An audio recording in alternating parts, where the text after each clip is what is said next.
Welcome back, everyone, to the deep dive. This time, we're taking a close look at a paper that's all about numerical schemes for solving multi-scale equations.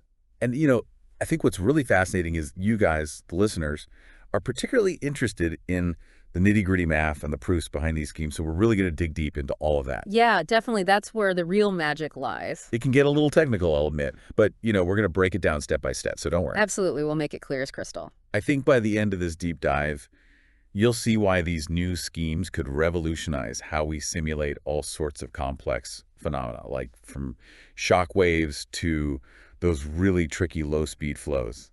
The kind that often give us headaches when we're trying to simulate them accurately. Yeah, those are real challenges in computational fluid dynamics.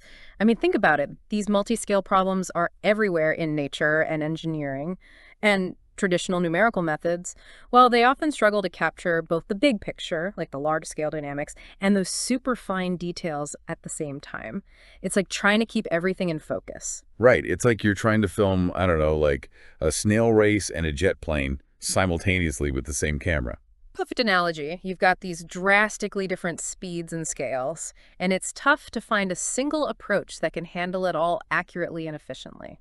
So to really grasp the challenges of these multi-scale equations, let's maybe start with a concrete example. Can you give us something specific to illustrate the problems that we run into? Sure, let's keep it simple and take the linear advection equation.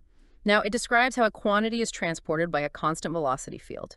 It's fairly straightforward, but even this seemingly simple equation can throw some curveballs when we're dealing with multiple scales. Okay, I'm with you. So what kind of problems pop up? Let's say we have a solution that's generally smooth, right? But it has this one sharp localized feature, like a rectangular bump. Traditional numerical methods, like the explicit finite difference schemes, they kind of hit a wall here. Either they're super slow to capture the fine details of that bump accurately, or they get a bit sloppy if we use large time steps to speed things up. So it's a trade-off then between accuracy and efficiency. Exactly. If we go for accuracy and use a tiny time step to resolve that sharp feature, the simulation might take, well, forever to run. But if we go the other way and use a larger time step, we risk missing crucial details, or even worse, we introduce those pesky numerical artifacts like oscillations that can really mess things up. Right, oscillations, they're like those unwanted wiggles in the solution that don't actually represent what's really going on. Exactly, and they can be a real pain to deal with. So that's where these new numerical schemes come in, right? They try to overcome this dilemma. I remember the outline mentioning implicit-explicit schemes or IMEX schemes. How do they fit into all of this? IMEX schemes. They're kind of like a divide and conquer strategy for these multi-scale problems. They cleverly handle different parts of the equation in different ways. The implicit part tackles those fast, high-frequency components of the solution, while the explicit part takes care of the slow, low-frequency components. So it's almost like having two specialized cameras, one for the snail and one for the jet plane, in our earlier example. That's it, spot on. And by treating these fast and slow scales separately, IMEX schemes allow us to use those larger time steps without sacrificing too much accuracy.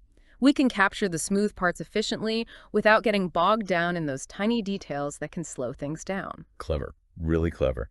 Now, another term that popped up in the outline was high-order schemes. What sets these schemes apart, and what are the hurdles we face when using them? High-order schemes are really appealing because, in theory at least, they're much more accurate. They use information from multiple neighboring points to approximate the solution, so they can capture those smooth variations really effectively, leading to much more precise results. Sounds fantastic. What's the catch? There's got to be a catch. There's always a catch, right? The thing with high-order schemes is that they tend to get a bit, well, unstable, especially near those abrupt changes in the solution, like the rectangular bump we discussed earlier. Instead of transitioning smoothly across those discontinuities, they might start generating spurious wiggles, those oscillations again, that don't represent the actual solution. So, back to our analogies, it's like trying to film a sudden burst of fireworks with a camera that's just way too sensitive. You end up with a distorted, flickering image instead of a clear, smooth shot. Exactly. And in fluid dynamics, where we're constantly dealing with shock waves and other discontinuities, these oscillations can be a real showstopper. They can completely invalidate our simulations. Okay, so we've got this tension. High-order schemes offer accuracy but risk instability. So how do we find a good balance? How do we, tame those oscillations without losing the accuracy? That's where total variation diminishing schemes, or TVD schemes, for short, come to the rescue. They're like the superheroes of numerical stability. They're specifically designed to prevent those pesky oscillations while still maintaining a decent level of accuracy. TVD schemes. Got it. But how do they actually work their magic? What's the secret sauce that allows them to control those oscillations? It's all about introducing a controlled amount of numerical diffusion. Think of it as adding a very slight blur to the solution, just enough to smooth out those rough edges, but not so much that you lose the essential details. So they're strategically blurring things to prevent those unwanted wiggles. That's pretty clever. But doesn't blurring inherently reduce the accuracy of the solution?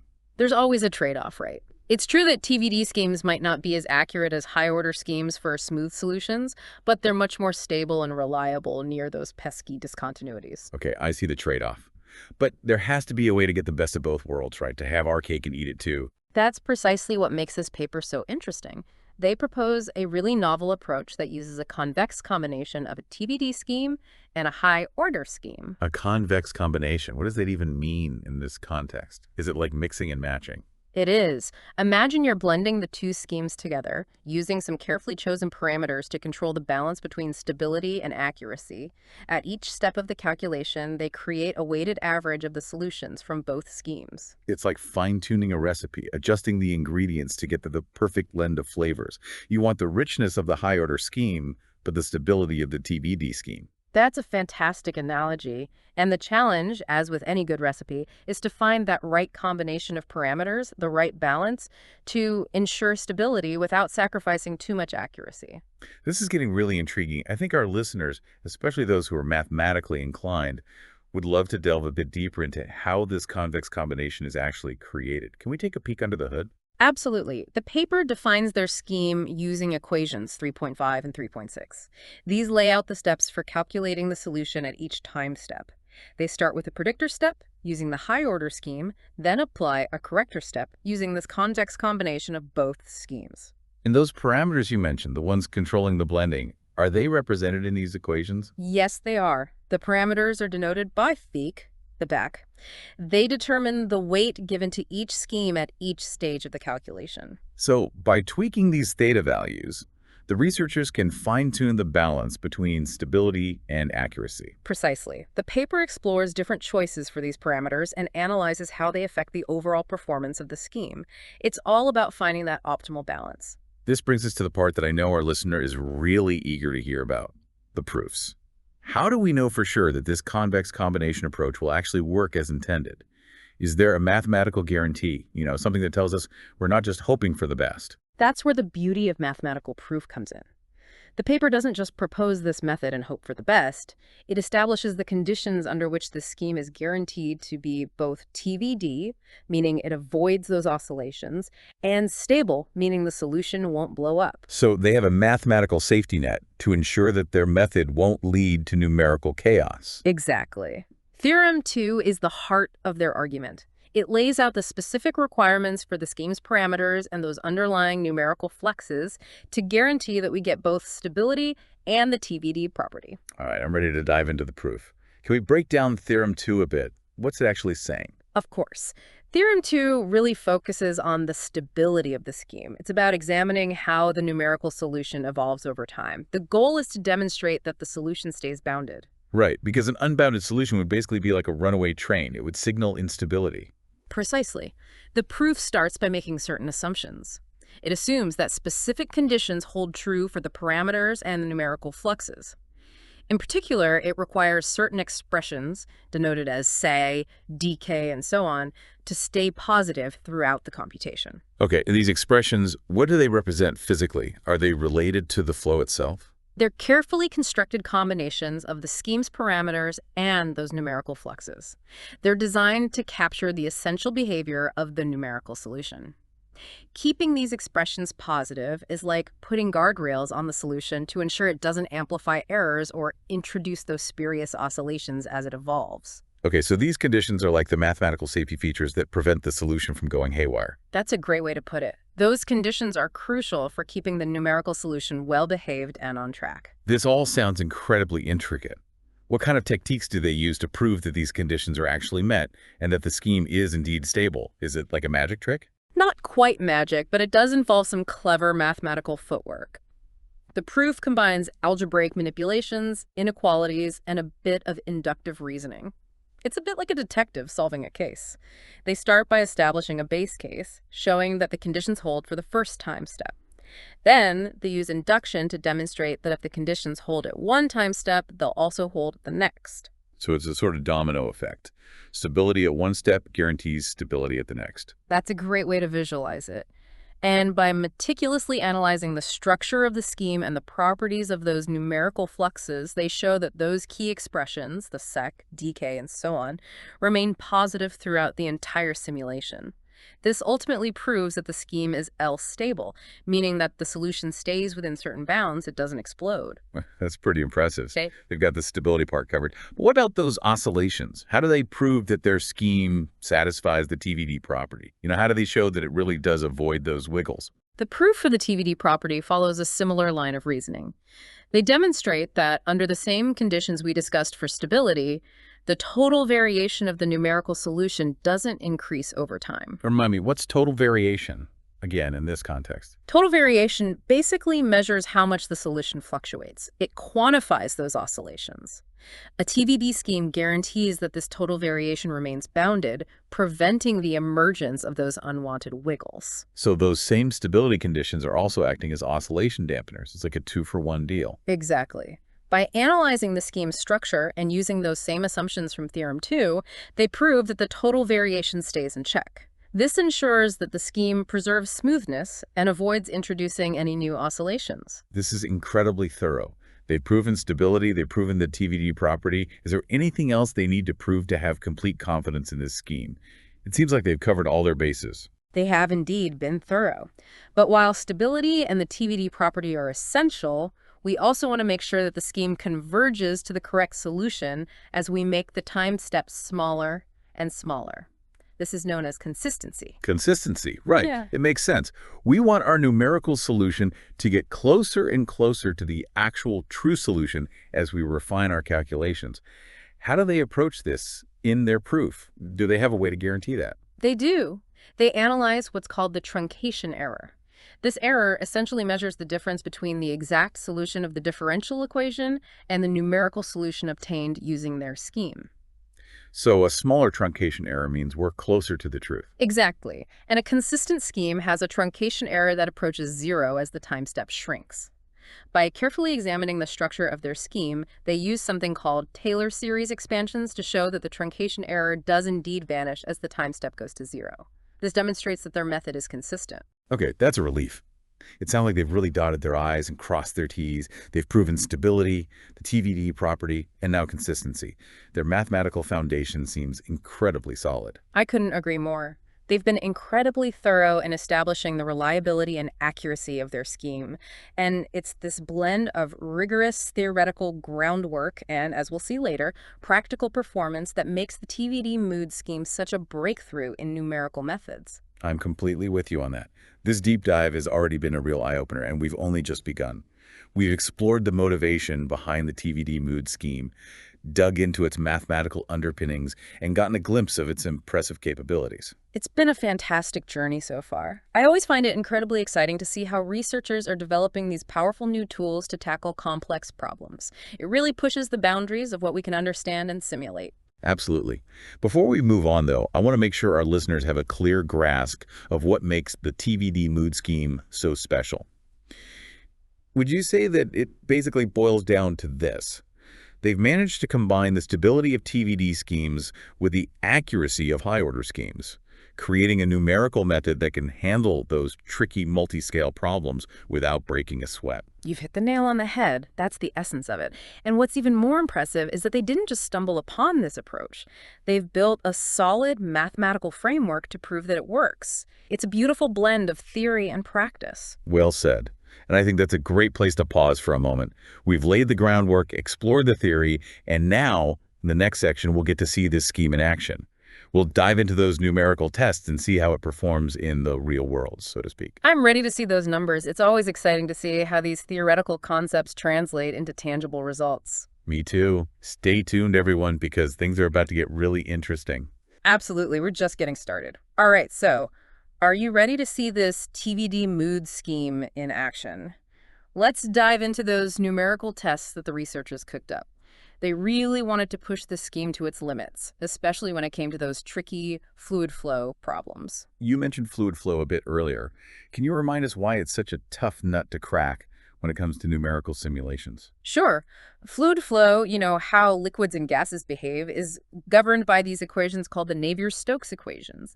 And these equations are, well, they're kind of notorious for being really tough to solve exactly, except in some super simplified So cases. basically, we need these numerical methods to get approximate solutions and to really understand how fluids behave in real-world situations, right? Exactly. But the thing is, these Navier-Stokes equations, they're highly nonlinear, which makes them computationally demanding.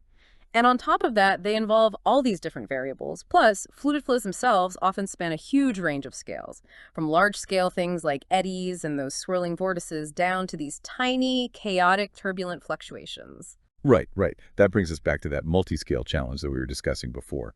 So how did the researchers tackle this beast of a problem using their TVD mood scheme? Did they just throw the whole Navier-Stokes equations at it? Well, not quite. They started with a simplified version called the isentropic Euler equations. These equations ignore things like viscosity and heat transfer, which simplifies things a bit, allowing them to focus on the core dynamics of fluid flow driven by pressure and density changes. Okay, so it's like a stepping stone to tackling the full complexity of Navier-Stokes, sort of a way to test the waters first. So what specific tests did they actually run with these isentropic Euler equations? They started with a classic problem, kind of a benchmark in fluid dynamics, the Riemann problem.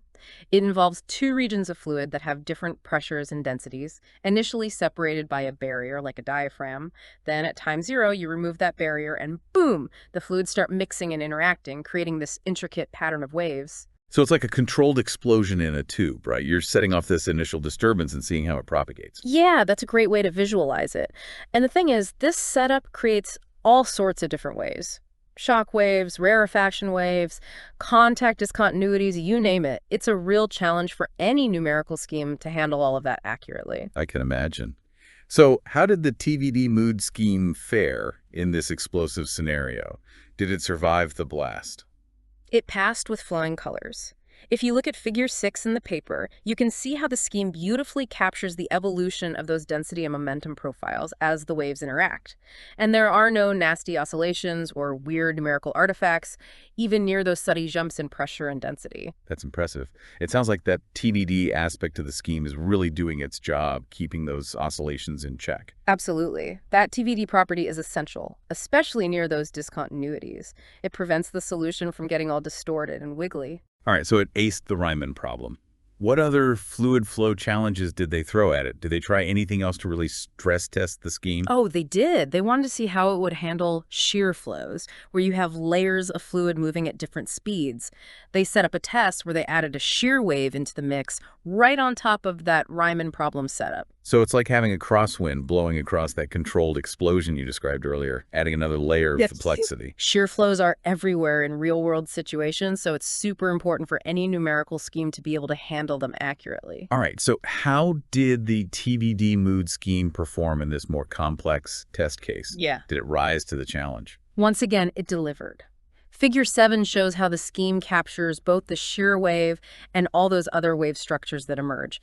And get this, it does all of this even when using what's called a material CFL condition. Material CFL. You mentioned that term before. Could you give us a quick refresher on what that means and why it matters? Sure, the CFL condition, it's named after Courant, Friedrichs, and Louis, is a crucial stability criterion in numerical methods for solving equations like the isentropic Euler equations. It basically sets a limit on how large your time steps can be without causing the solution to become unstable. So if you try to take time steps that are too big, your simulation could go haywire. Exactly. You might start seeing those oscillations again, or the solution could even blow up. The material CFL condition is a bit more specific. It's based on the fluid velocity rather than the speed of sound, which can sometimes be more restrictive, especially in flows where the Mach number is low. So using the material CFL condition essentially means they could take larger time steps without sacrificing stability, which would make the simulations run faster, right? Precisely. And that's a huge advantage because it means you can simulate the flow over longer periods with fewer computational steps, saving a lot of time and resources. That makes a lot of sense. Okay, so the scheme handled both shock waves and shear flows like a champ. Did they push it even further? Any other crazy fluid flow problems they tackled? Oh, they definitely didn't stop there. They wanted to see how it would perform in a really extreme scenario, Wow. something called the circular explosion problem. A circular explosion. That sounds intense. What exactly does that involve? Picture this. You've got a circular region of high-pressure fluid surrounded by a region of low-pressure fluid. Then you let that high-pressure region expand rapidly, creating a powerful shock wave that propagates outward. It's like a mini supernova, but with fluid instead of stars. Yeah, a good analogy. This test case is particularly challenging because the shock wave is not only strong, but it's also curved, which can easily trip up numerical schemes and lead to instabilities. So the ultimate test of strength and stability. Did the TVD MOOD scheme survive this trial by fire? It did, and it did it beautifully. Figure 8 shows how the scheme captures the evolution of that shockwave flawlessly. There are no overshoots, no oscillations, even near those sharpest points of the curve. Wow, that's remarkable. It sounds like they've really found a numerical workhorse here, a scheme that can handle even the most demanding fluid flow scenarios. It's definitely a step forward. And to really validate their results, they even compared their solution to a highly accurate reference solution, which is obtained using a completely different numerical method, and the agreement between the two was phenomenal. That's really reassuring. Okay, so we've seen how the TVD MOOD scheme handles shock waves, shear flows, and even explosions. But what about those situations where the flow is more, well, chill, relatively calm and steady? Can it handle those cases accurately too? That's a great question, and the researchers definitely didn't overlook that aspect. They included a specific test case to see how the scheme performs in a steady-state scenario where things aren't changing rapidly. I'm all ears. What kind of problem did they choose for this steady state test? They went with something called a stationary isentropic vortex. It's basically a swirling flow pattern that stays constant over time. Think of it like a whirlpool that never changes its shape. Okay, I can visualize that. Yeah. So how did the TVD MOOD scheme fare in simulating the stationary vortex? Did it manage to keep things steady and accurate? It did. It produced some really impressive results. Figure 11 shows how the scheme accurately captures the shape and intensity of that vortex, even after running the simulation for a long time. So even in this calm and steady scenario, the scheme doesn't lose its precision. It's not just about handling the dramatic stuff. Exactly. And to quantify its performance, the researchers went ahead and calculated the errors in both the density and momentum variables. And guess what? The TVD MOOD scheme achieved third-order accuracy, which is exactly what they were aiming for. Third-order accuracy, that's incredibly precise. It's like the scheme can capture the tiniest details of the flow, even when there aren't any major changes happening. That's right. And this level of accuracy is crucial for many applications, especially those where even small errors can accumulate over time and lead to big discrepancies in the results. You need that reliability and precision. This all makes me wonder about the bigger picture here. It seems like this scheme could really change the game for simulating fluid flow in all sorts of fields, from forecasting the weather to designing more efficient aircraft. Absolutely. Its ability to handle both compressible and incompressible flows, as well as a wide range of flow speeds, makes it incredibly versatile and opens up a whole world of potential applications. It's like having a Swiss Army knife of numerical schemes, ready to tackle any fluid flow problem you throw at it. I like that. It's adaptable and powerful. Okay, I think we've given our listeners a good overview of how the TVD MOOD scheme performs in practice.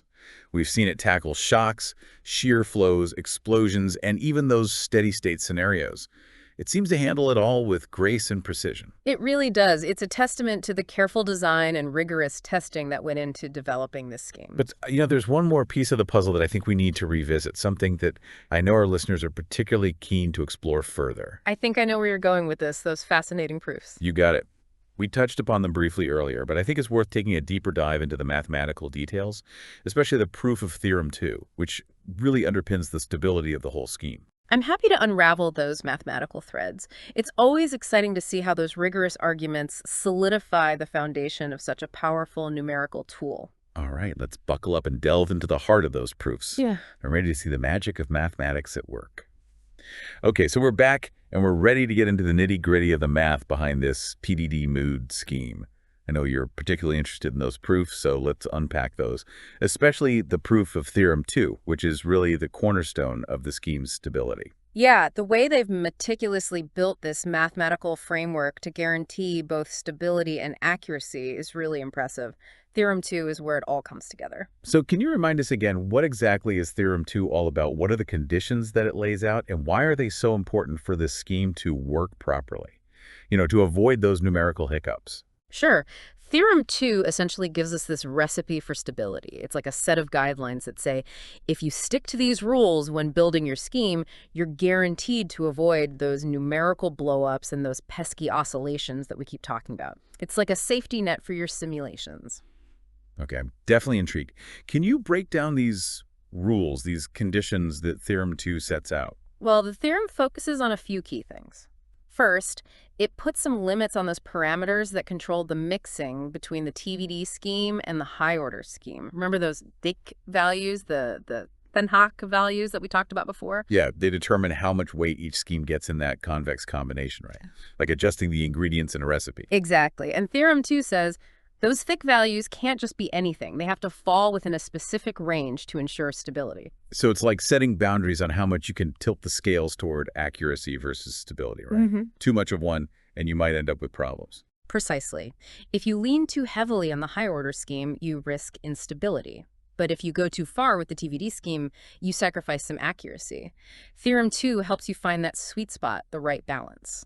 Makes sense. So what other conditions does Theorem 2 impose? Does it involve anything else besides those parameters? Right. The next set of conditions has to do with those numerical fluxes we mentioned earlier. Remember, numerical fluxes are essentially approximations of the flow across those boundaries between the computational cells. Right. They tell us how things like density and momentum are transported from one cell to the next. Exactly. And Theorem 2 demands that these numerical fluxes have some specific properties like consistency and monotonicity. Can you unpack those terms for us? What do consistency and monotonicity actually mean in this context, and why are they so crucial for the stability of the scheme? Sure. So consistency basically means that the numerical flux has to be a good approximation of the real physical flux. As you make the grid resolution finer and finer, the numerical solution should get closer and closer to the true solution. So it's like zooming in and the picture gets clearer and clearer. Yeah, like that. And then there's monotonicity. This property makes sure that the numerical flux doesn't introduce any new extrema or oscillations into the solution. It enforces a kind of smoothness constraint on the information flowing between cells, preventing those spurious wiggles or spikes. So consistency and monotonicity are like the quality control team, making sure that the numerical solution stays well-behaved and doesn't veer off course. That's a great way to think about it. They work together to keep those numerical artifacts in check. This all sounds incredibly thorough. But how do they actually prove that all these conditions on the parameters and the numerical fluxes guarantee stability? What does that proof look like? Well, it's a bit intricate, but I'll try to highlight the main ideas. It involves a lot of algebraic manipulations, inequalities, and a touch of inductive reasoning. The big goal is to demonstrate that, under the conditions laid out in Theorem 2, the numerical solution stays bounded as time goes on. Bounded meaning it doesn't grow uncontrollably, right? Like a wild vine that needs to be tamed. Exactly. Staying bounded means the scheme is stable. The proof starts by assuming those conditions on the parameters and the fluxes hold true. Then, using those assumptions, they derive this whole series of inequalities that connect the solution at the current time step to the solution at the previous time step. So they're tracing the evolution of the solution step by step, showing how it progresses without spiraling out of control. Right. They analyze how those inequalities prevent the solution from growing too much between those time steps. They often come up with clever mathematical expressions that capture the essential behavior of the solution and make sure those expressions stay bounded throughout the computation. And if those expressions stay bounded, the solution itself has to stay bounded too. Okay, I'm starting to get a feel for the mathematical gymnastics involved. It's like a carefully choreographed dance, where each step ensures that the solution remains under control. Yeah, that's a great way to think about it. And the elegance of mathematical proof is that if the logic holds up, the conclusion is undeniable. This is impressive stuff. But what about that TVD property? The part that guarantees the scheme avoids those oscillations. How do they prove that part? The proof for the TVD property follows a similar strategy. They show that under the same conditions needed for stability, the total variation of the numerical solution doesn't increase over time. Hold on, remind me one more time. What does total variation mean in this context? Total variation is basically a measure of how much the solution fluctuates. A higher total variation means more of those oscillations. A TVD scheme ensures that this total variation doesn't grow, preventing those oscillations from popping up or getting worse. So the same conditions that keep the solution stable also help to smooth it out. It's like a built-in stabilizer. That's exactly it. And by carefully analyzing how the scheme works and using those same assumptions from Theorem 2, they demonstrate that the total variation stays bounded. This, in turn, guarantees that the scheme keeps things smooth and doesn't introduce any new oscillations. This is incredibly rigorous work. They've proven stability, they've proven the TVD property. Is there anything else they need to prove to be absolutely confident in this scheme? They've been incredibly thorough, but there's one more thing. While stability and the TVD property are essential, we also want to be sure that the numerical solution converges to the correct solution as we make the time steps smaller and smaller. This is what we call consistency. Consistency, right. That makes perfect sense.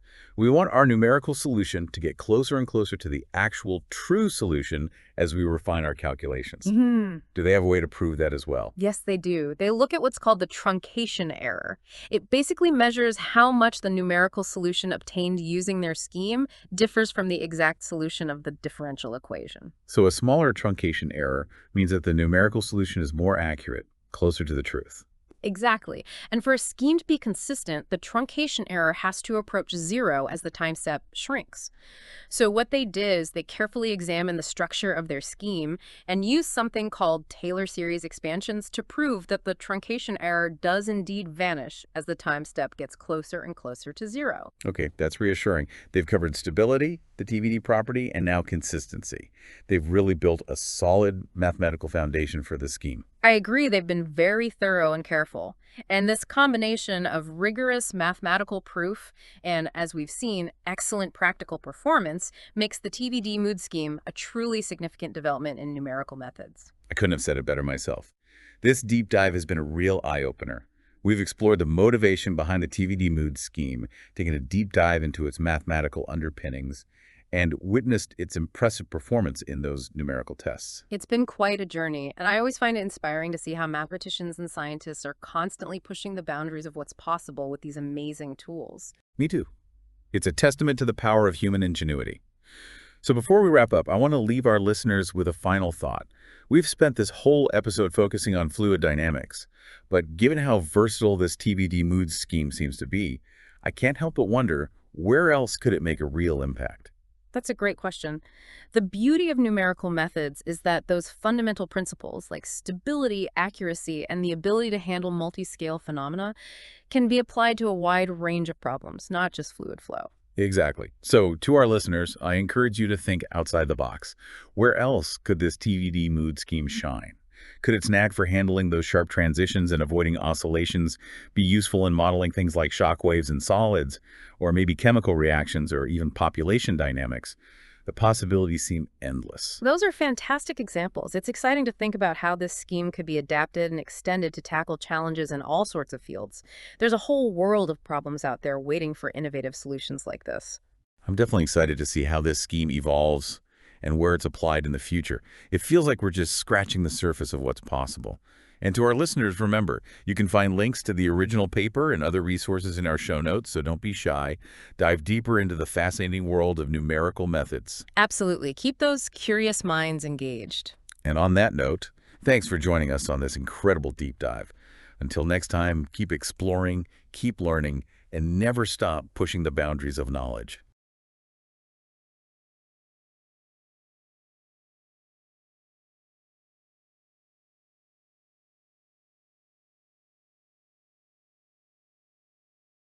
Okay, ready to dive into some serious fluid dynamics. We've got this paper on TVD MOOD schemes, and, well, let's just say the equations are flowing pretty fast. Yeah, it's definitely a dense one, but the core idea here, I think, is how they're tackling these fluid flows with, like, wildly different scales, you know? Right, like tiny eddies swirling around in a huge current.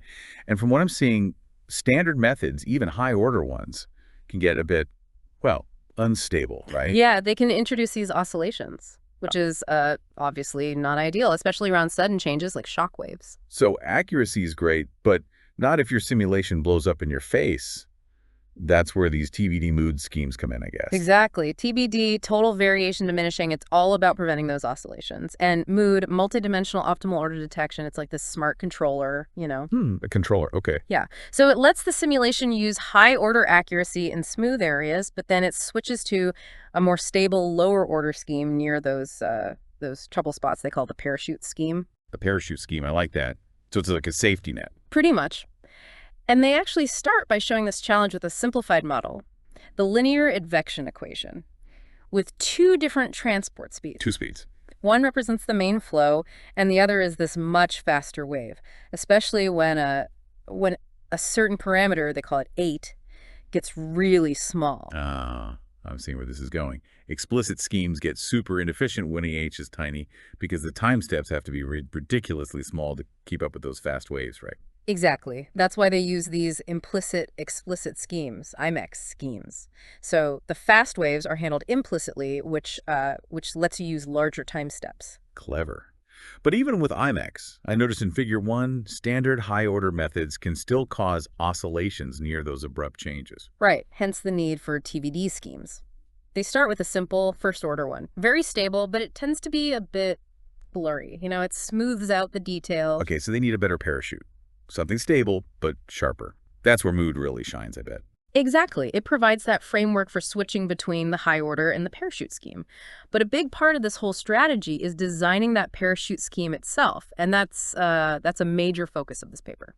It sounds like they're pushing the limits of what these first-order schemes can do. How do they even go about improving them? Well, they use this clever combination. A first-order scheme blended with stages from a higher-order one.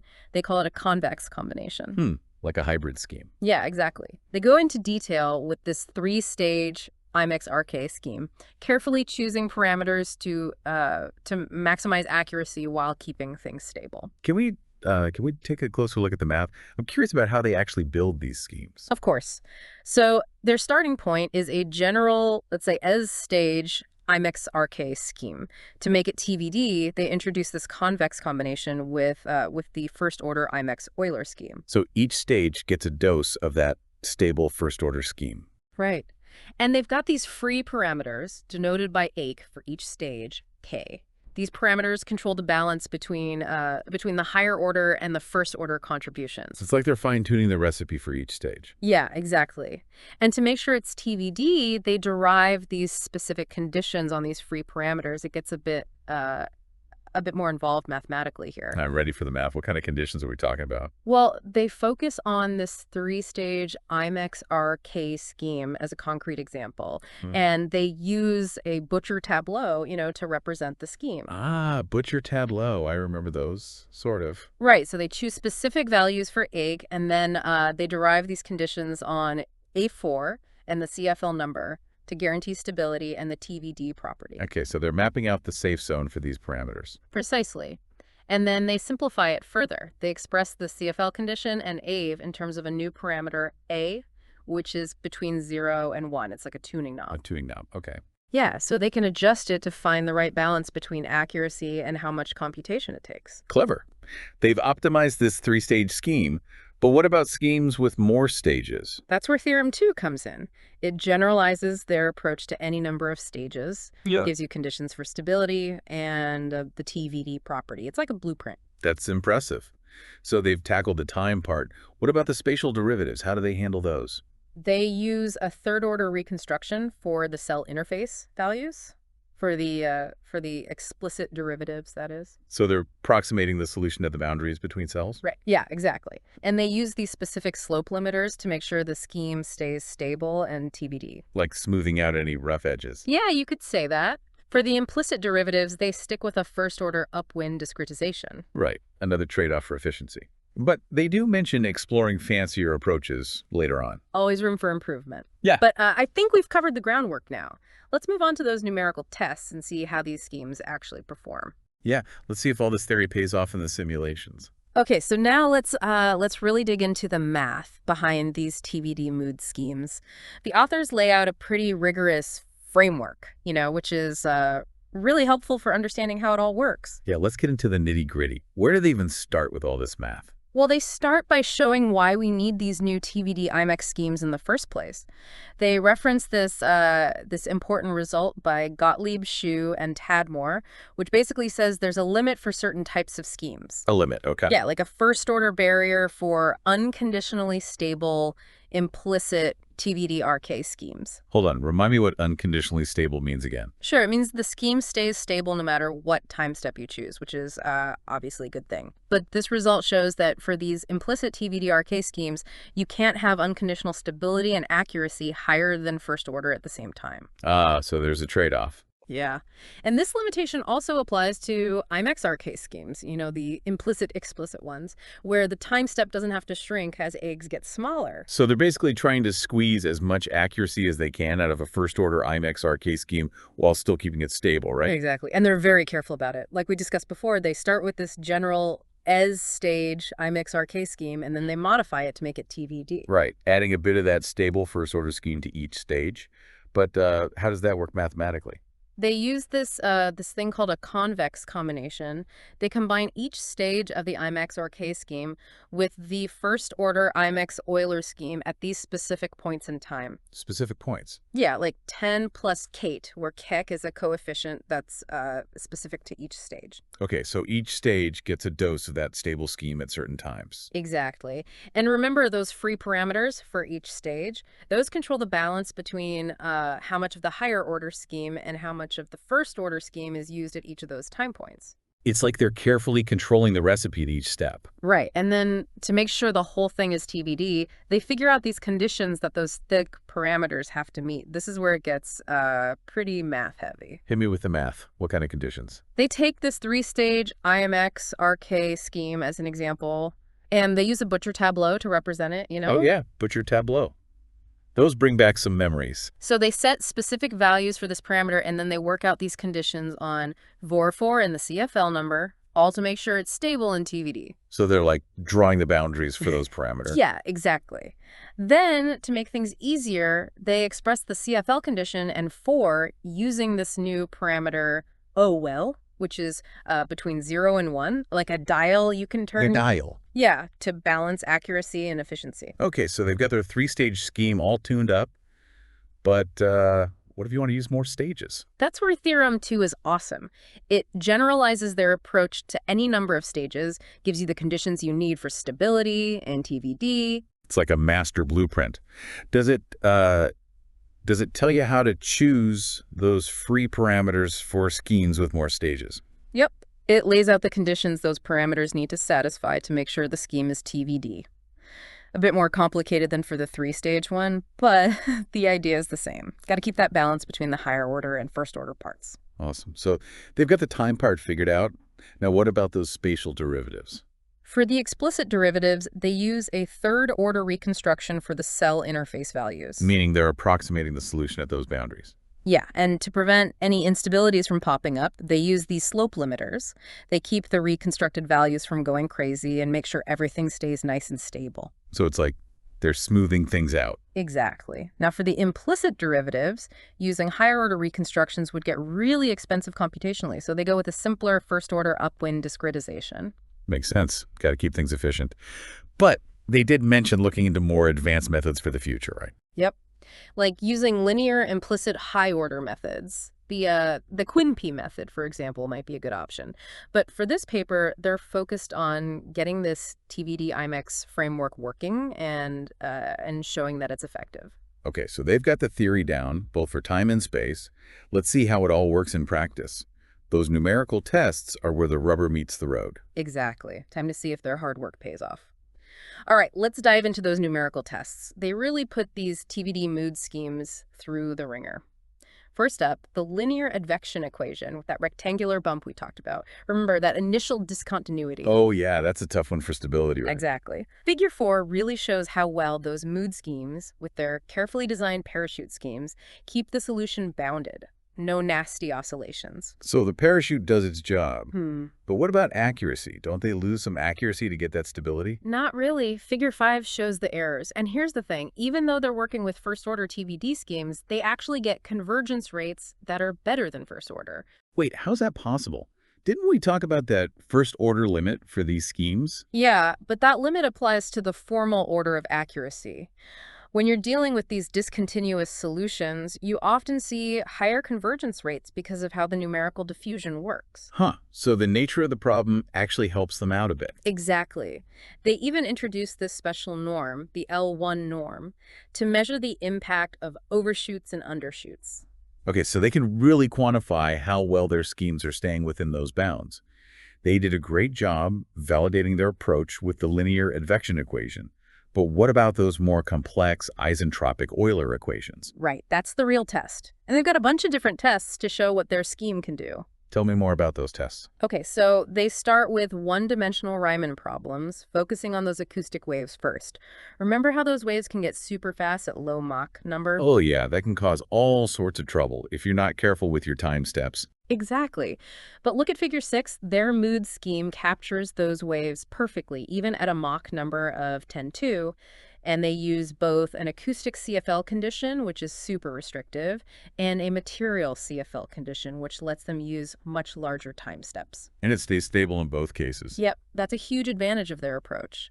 They can choose a time step based on what's important for the problem, not just the fastest waves. So if those super fast waves aren't critical, they can kind of blur them out a bit without messing up the accuracy of what they actually care about. Precisely. And they show this really nicely in their next test, the shear wave problem.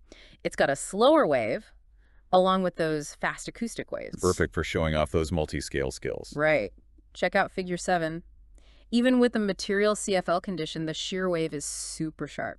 And yeah, the acoustic waves are more diffused, but that's fine if you're more interested in the slower wave dynamics. They nailed the one-dimensional tests. What about two dimensions? For that, they use a circular explosion problem, a classic test for capturing shock waves.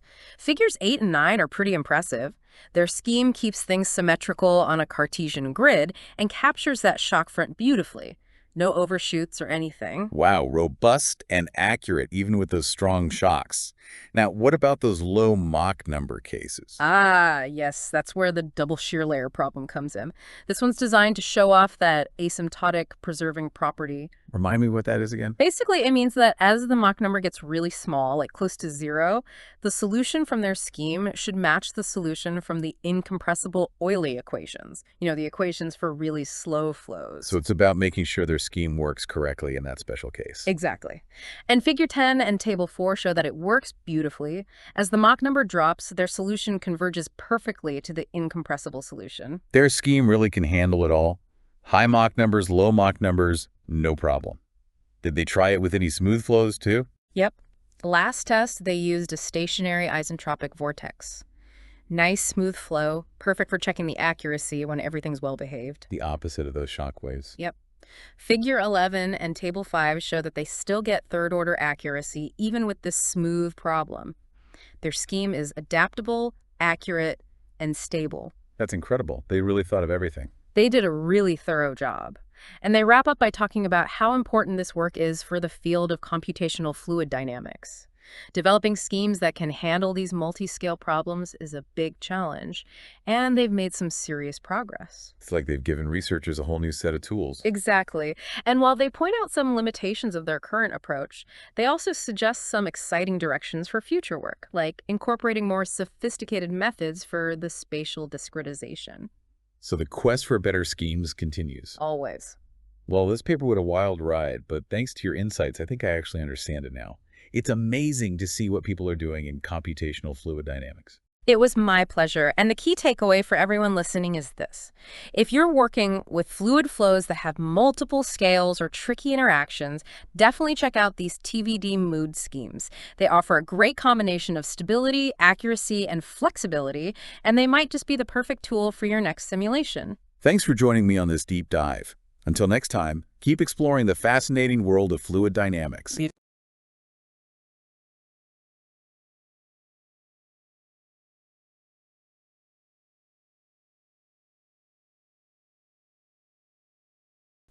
All right, today we're diving into a world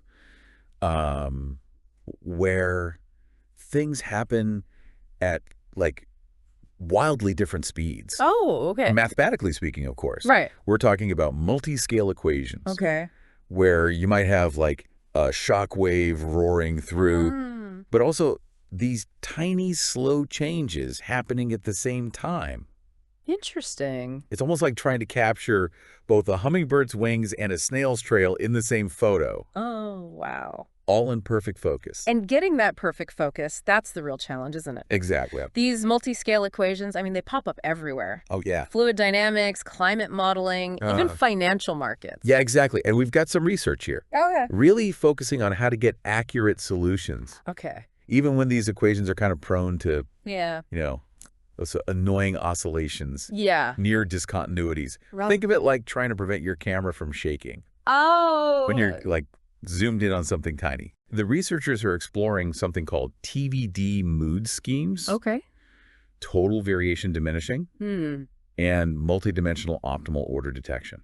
Wow. It sounds like a sci-fi movie or something. It does. It really does. Well, the math behind it, I mean, it's pretty sophisticated. Yeah. But the core idea is, you know, to create these numerical methods that are both stable and accurate. Right. They're really trying to avoid those situations where the solution, you know, blows up or starts oscillating wildly. Especially when things are changing rapidly. Exactly, especially at different scales. Yeah, so let's unpack this a bit. Sure. The paper uses the simple advection equation as an example, equation 2.1. Okay. Why is this a good example of, like, the multi-scale challenge? So this advection equation basically shows how a quantity is transported, right? Okay. And it's got these two different speeds built in centimeter and then CAC over of centimeter. Okay. And that little a there, that's key. Because when it's tiny, one part of the equation's evolving much faster than the other. So it's like our hummingbird and snail kind of trying to share the same space. Exactly, exactly. And that's where IMEX comes in, implicit, explicit. Basically, we treat the fast stuff implicitly, meaning we peek into the future time step to get our solution. Okay. But for the slow stuff, we just use the current time step. Oh, okay. It's kind of a way of being strategic about how much computational effort we put in. That makes sense. Yeah. But why can't we just, like, crank up the order of accuracy in our numerical method? Okay. Isn't higher order always better? Well, in theory, yes. Okay. But high order methods, they have this nasty habit of creating these spurious oscillations, especially near discontinuities. Right. You can actually see this pretty clearly in figure 1 of the paper. Okay. It shows these jagged spikes in the solution. So it's kind of like our camera shaking even more. Yeah. When we try and zoom in for that super sharp image. Exactly. And those oscillations, they can completely ruin our solution. Right, right. That's why we need something like TVD and mood to act as safeguards. Okay. All right. So let's talk about these mathematical bodyguards then. Sure. What exactly is, like, L stability and the TVD property? All right. So L stability. Yeah. It's all about keeping things bounded. Okay. It means the solution at the next time step won't be wildly larger than the solution at the current time step. Okay. Equation 2.7 in the paper, it defines it mathematically. Okay. But, you know, think of it as preventing your calculations from exploding. Okay, so that's one layer of protection. Yeah. And what about TVD? So TVD, or total variation diminishing. Okay. It's a stronger condition. Okay. It ensures that the solution doesn't become more, you know, wiggly over time. Okay. You can see the mathematical definition in equation 2.8. Right. But essentially, it's trying to smooth out those oscillations and keep things from going haywire. So it's like a shock absorber for our numerical method. A good way to put it. Okay. But there's a catch, which the paper calls the curse of order. Okay. So to have this unconditional stability with an IMEX TVD scheme, we're often limited to first-order accuracy. Oh, so it's like having to choose between a blurry but stable image or a sharp one that's all over the place. Exactly. So how do we break this curse? That's where mood comes in, right? Exactly. Mood, or multidimensional optimal order detection. It's like a smart switch. Okay. It dynamically adjusts the order of accuracy Okay. based on what's happening in the solution. Can you give us, like, a simple example? Sure, imagine you're simulating a fluid flow, right? Okay. You have some smooth regions and then a shock wave. Okay. Mood will detect that shock Yeah. and lower the order of accuracy near that discontinuity Okay. to prevent oscillations. But in the smooth regions, it can crank up the order to get those high-resolution results. So it's like having a camera that can automatically adjust its focus Yeah, depending on what's in the frame. exactly. That's pretty clever. Yeah. But how do we actually build these first-order TVD IMEX schemes in the first place? So the idea is to kind of blend a stable first-order scheme, which we know won't oscillate, Right. with a more accurate but potentially oscillatory high-order scheme. Okay.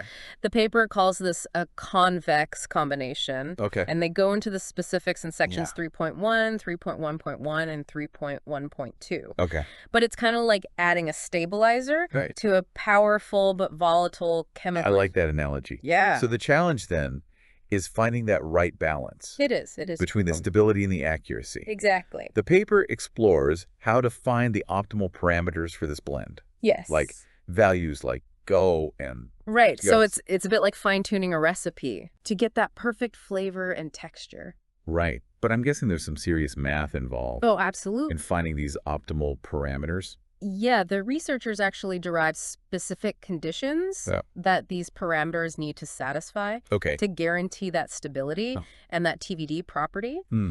They use tools like the triangle inequality and the reverse triangle inequality Okay. to bound the magnitudes of the different terms in the scheme. So it's not just trial and error. No, They have a rigorous framework. they do. It's all about finding the right combination Right. to get that balance between the stability, the accuracy, Oh, okay. and the computational cost. All right. So we've got our basic ingredients. Yeah. We've got our recipe for blending them. Right. How do we know if this concoction actually works? That's where the numerical experiments come in. Okay. The paper describes several tests in section 4 Right. where they apply these TVD mood schemes to different problems Right. and analyze the results. Let's start with that linear advection problem Okay. with the discontinuous solution, Right. equation 4.3. Yeah. What are like the key takeaways from that experiment? So that problem's a great test for how well a scheme handles sharp jumps. Okay. And they've found that these schemes remain stable Yeah. even when using a material CFL condition, Okay. which basically means we can take larger time steps, Right. speed up the simulation Got it. without sacrificing accuracy. Okay, so that's a big win for efficiency. It is. What about more complex problems, Okay. like the isentropic Euler equations? So that's where things get really interesting. Okay. These equations describe compressible fluid flow, Okay. which, involves phenomena like shock waves Right. that are notoriously difficult to simulate accurately. And the shock waves are exactly the kind of discontinuities They are. that can cause those pesky oscillations. Precisely. Right. Yeah, but they found that their schemes were able to capture these shock waves with remarkable accuracy. And they even tested it on a smooth problem, Okay. like a stationary isentropic vortex, Yeah. to show that mood is smart enough Okay. not to overdamp things when it's not necessary. So it's like having a tool that's both powerful enough Yeah. to handle the rough spots, Uh-huh. but delicate enough to preserve those fine details. Exactly. That's impressive. Yeah. But the paper goes into a lot of detail about like specific parameters It does. and proofs. Yeah. Can you give us like a high-level overview? Sure. So the heart of it lies in the proof of lemma 1 Okay. in section 3.1.1, Yeah. which basically establishes conditions for the scheme Yeah. to be both L-stable and TVD. Okay. And they use this clever combination of the triangle inequality Okay. and the reverse triangle inequality Right. to bound the terms in the scheme Okay. and derive those conditions. So those inequalities are like the mathematical scaffolding They are. that holds everything together. Exactly. Right. They're essential tools for ensuring that the solution doesn't blow up Right. or become overly oscillatory. Okay. Now, the choice of go and for in section 3.3.1, Yeah. that's another key aspect. All right. These parameters play a crucial role Hmm. in optimizing the scheme's performance, Right. balancing that accuracy Yeah. with the computational efficiency. So it's like fine-tuning the engine Yeah, exactly. of a numerical method to get the best performance Mm. without sacrificing stability Right. or burning too much fuel. A perfect analogy. Okay. And the researchers even introduce a parameter to quantify this trade-off Right. between accuracy and computational cost Hmm. by analyzing the error and CPU time as a function of a fit. Okay. They identify a sweet spot that provides a good balance. This deep dive has given us like a solid foundation It has. in the theory and application of these TVD mood schemes. Yes. But I'm eager to explore those numerical experiments in more detail. Let's dive into those results and see how these schemes perform in action. Sounds good. Welcome back. Okay, so they start by talking about like the maximum principle, Right. especially when you have those, jump discontinuities. Yeah. Can you remind us what that principle is Sure. and why it's so important? So the maximum principle is all about like keeping things physically realistic. Okay. It says that the solution to our equation at any point shouldn't exceed the maximum value of the initial condition. Okay. So imagine you're modeling temperature, right? Okay. It shouldn't randomly spike way above the starting temperature Right. unless you've added a heat source. Right. That makes sense. Yeah. And as we discussed, high-order methods can sometimes violate this because of those oscillations. Right. So how do these TVD mood schemes, how do they fare? Okay.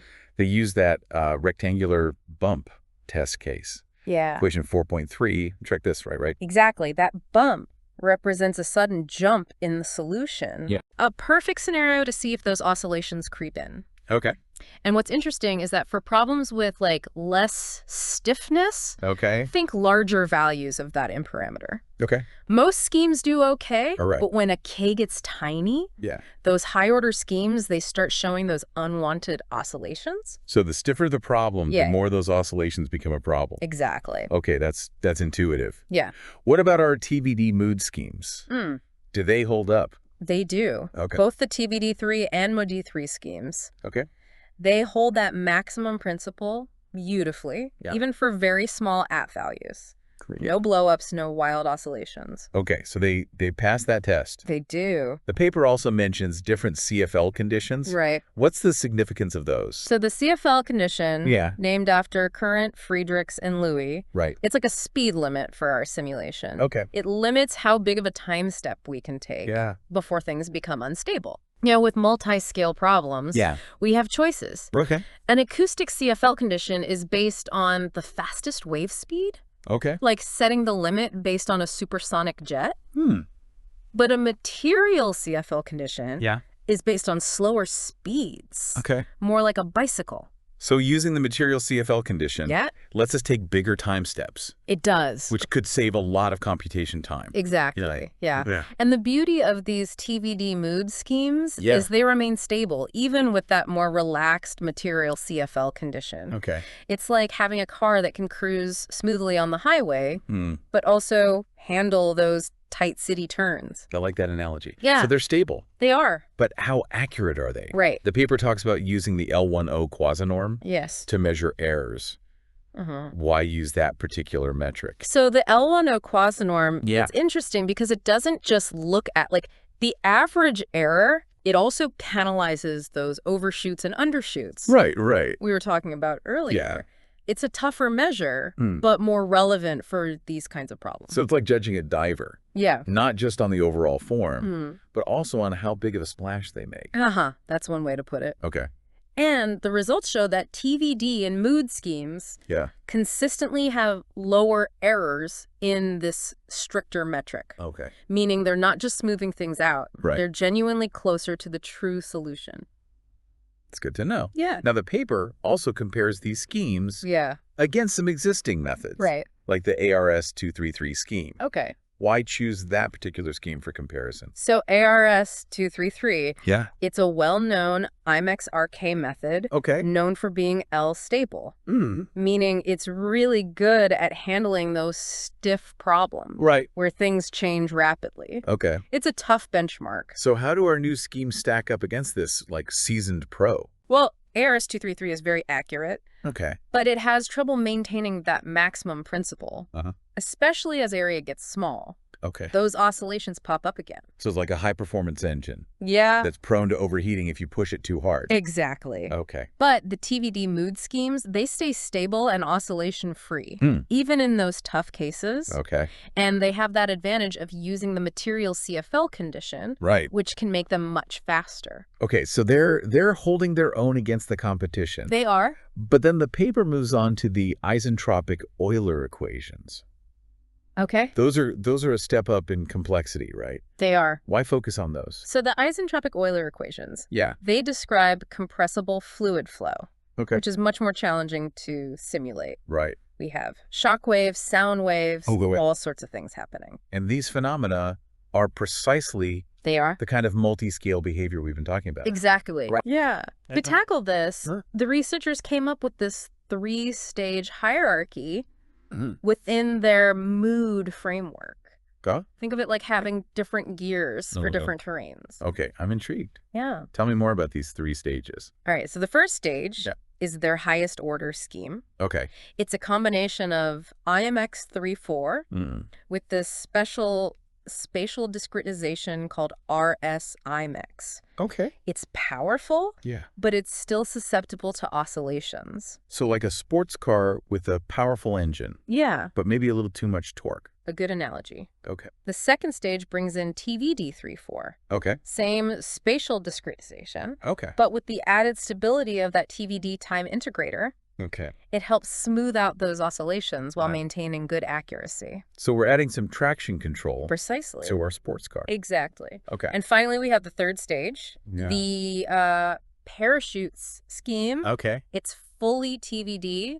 Right. Both in time and space. Okay. The most stable, Mm-hmm. but also the most diffusive. Right. It only kicks in when things get really hairy, Okay. like an emergency brake. So it's there to, like, prevent a crash. Yeah. If the other stages can't handle the curves. Exactly. Okay. But how does it decide when to switch between these stages? Right.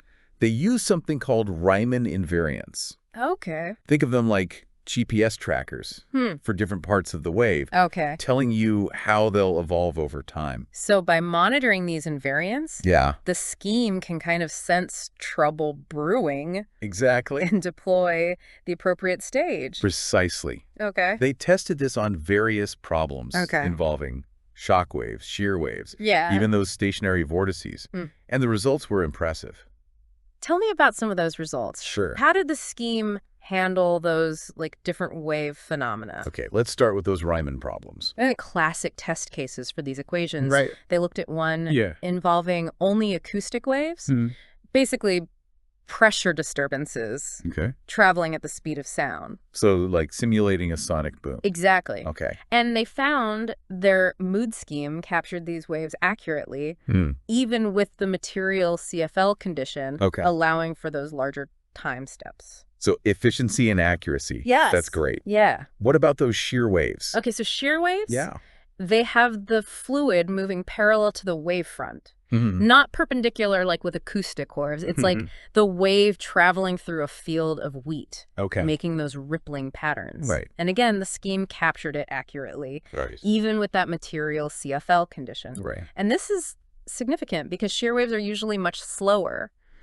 So using the material CFL saves a lot of computation. Okay, so it handles both fast and slow waves well. It does. What about that smooth test case? Okay. The stationary vortex. So the vortex is a good test for accuracy Okay. in those smooth regions where Yeah. we don't want too much diffusion. Right. And they found their scheme achieved the expected third-order accuracy, Okay. showing that mood is smart enough not to overdamp things unnecessarily. It's like a camera that can automatically adjust its settings Yeah. depending on the scene. Yeah. From like fast action to still life. Exactly. Yeah. And all these tests, Yeah. they really showed these TVD mood schemes are robust Okay. and accurate for a variety of these complex problems. Mhm. But they didn't stop there. Oh, okay. They also tackled that double shear layer problem, Right. which is even more challenging. Okay. It's a classic test for how well schemes handle the transition Yeah. from compressible to incompressible flow. Ah. That's where the density of the fluid starts changing significantly and then gradually becomes more constant, right? Exactly. And this transition can be a real headache numerically. especially at those low Mach numbers, Okay. where those pressure terms become really stiff. It's like trying to film both a speeding bullet Yeah, and a melting ice cube but in the same shot. exactly. You need a camera that can handle both extremes. Precisely. Yeah. That double shear layer problem Yeah. is especially good for Okay. testing that asymptotic preserving property we talked about, Right. making sure the scheme gracefully transitions to a consistent solution Right. for the incompressible case Okay. as that Mach number gets small. Right, like our car smoothly transitioning Yeah. from highway speeds to city streets. Exactly. So how did they set up this problem Yeah. to test that property? Right. They used what they call a well-prepared initial condition. Okay. Basically, they made sure the initial velocity field was divergence-free. Divergence free. Yeah. It sounds like they're trying to prevent some kind of like mathematical explosion. In a way, yes. It means the fluid isn't expanding or compressing at the start, Okay. which helps avoid those acoustic waves Right. that can complicate things. So they're setting off on a calm sea, Precisely. not in the middle of a storm. Exactly. Well, And to see how accurate they were, Yeah. they compared their solution with a reference solution Okay. obtained by directly solving the incompressible Euler equations. The ground truth. Right. So they're checking their results Yep. against the ground truth for the incompressible case. Exactly. It's like verifying your GPS Yeah, against a detailed map precisely. to make sure you're on course. Exactly. Yeah. And the results were impressive. Even at extremely low Mach numbers, Yeah. their scheme matched that reference solution incredibly well. So they passed that asymptotic preserving test with flying colors. They did. Okay. They truly can navigate those tricky low Mach number waters. They also mentioned analyzing the error in the density. Why is that important? Density should stay almost constant Okay. in that incompressible limit. Right. They found the error in density decreased quadratically Okay. with the Mach number, exactly as predicted by theory. So the smaller the Mach number, Yeah. the smaller the error. Exactly. Like getting closer and closer to that perfect bullseye Great analogy. as you approach the target. Yeah. Okay. They also visualized the flow Okay. using vorticity, Mm. which shows the local spinning motion of the fluid. Okay. What they saw was fascinating. Yeah. Those initial shear layers roll up into these beautiful swirling vortices, all interacting in this complex dance. It sounds like a visual masterpiece. It is. And their scheme captured all of this detail You did. accurately, even at low Mach numbers. Yes, it showed they could resolve those intricate flow features, Okay. even when the flow was nearly incompressible. That's impressive. Yeah. This brings us back to something we touched on earlier. The RS IMEX spatial discretization Right. that they used, Yes. right, that was designed to handle those stiff pressure terms, It was. especially at low Mach numbers. Exactly. Can you remind us how that works? Sure. So the key idea Yeah. is to linearize the pressure Okay. around a constant reference state. Okay. Usually the average pressure or Yeah. density. Okay. It's kind of like replacing a complex curve Yeah. with a straight line Okay. that's easier to handle numerically. So it's a simplification, It is. but one that makes the problem more tractable Yeah, without sacrificing too much accuracy. exactly. Okay. They treat this reference state implicitly, Okay. which helps stabilize the scheme. Hmm. The other terms, usually related to like how the fluid is moving around, Mhm. those are treated explicitly. Okay. The result is a scheme that's stable and accurate Hmm. for those tricky low Mach number flows. It's like having a camera with image stabilization Yeah. to smooth out those shaky shots. But without losing the sharpness. Exactly The the details. Precisely. Okay, so we've seen how well the scheme handles these various wave phenomena We have. and that tricky transition to incompressible flow. Yes. What about that last test case? Okay. The stationary isentropic vortex. All right. So the stationary vortex, Yeah. it's a classic test for accuracy and convergence. Okay. It's a smooth problem, meaning no sharp jumps, Right. but still challenging Yeah. because it involves those swirling flow patterns. It's like filming a perfectly choreographed dance routine. Uh-huh. Every movement needs to be captured smoothly and accurately. Exactly. Okay. So they wanted to show their move scheme could achieve high-order accuracy, Okay. even when the solution is smooth. Right. They tested it for different Mach numbers, from compressible Okay. to almost incompressible, All right. and it consistently hit that expected third-order accuracy. That's impressive. It is. So you can handle those smooth flows It can? just as well as the ones with all the jumps and shocks. Exactly. Okay. And importantly, this shows that mood mechanism is smart enough not to overdamp things in smooth regions. Right. It only activates those more diffusive parachute schemes Yeah. when absolutely necessary. It's like having a camera that can automatically adjust its focus Yeah, to keep the subject sharp, right. even when the background's blurry. Exactly. Okay. Now, all these tests, from those simple wave problems Yeah. to that complex double shear layer, Mm-hmm. really showcase the robustness and accuracy Right. of these TVD mood schemes. This deep dive has been amazing. It has. We've covered a lot, We have. from the basics of stability and TVD Yeah. to the nitty-gritty of IMEX schemes and mood. Right. And we've seen how these methods can handle Yeah. a wide range of these challenging problems. Absolutely. It's clear these methods have like huge potential for solving these complex multi-scale problems. That pop up in so many fields. They really do. But before we wrap up, Okay. I think it's worth discussing like the computational cost It is. It is. of these schemes. Yeah. We've talked about the accuracy, the stability. Right.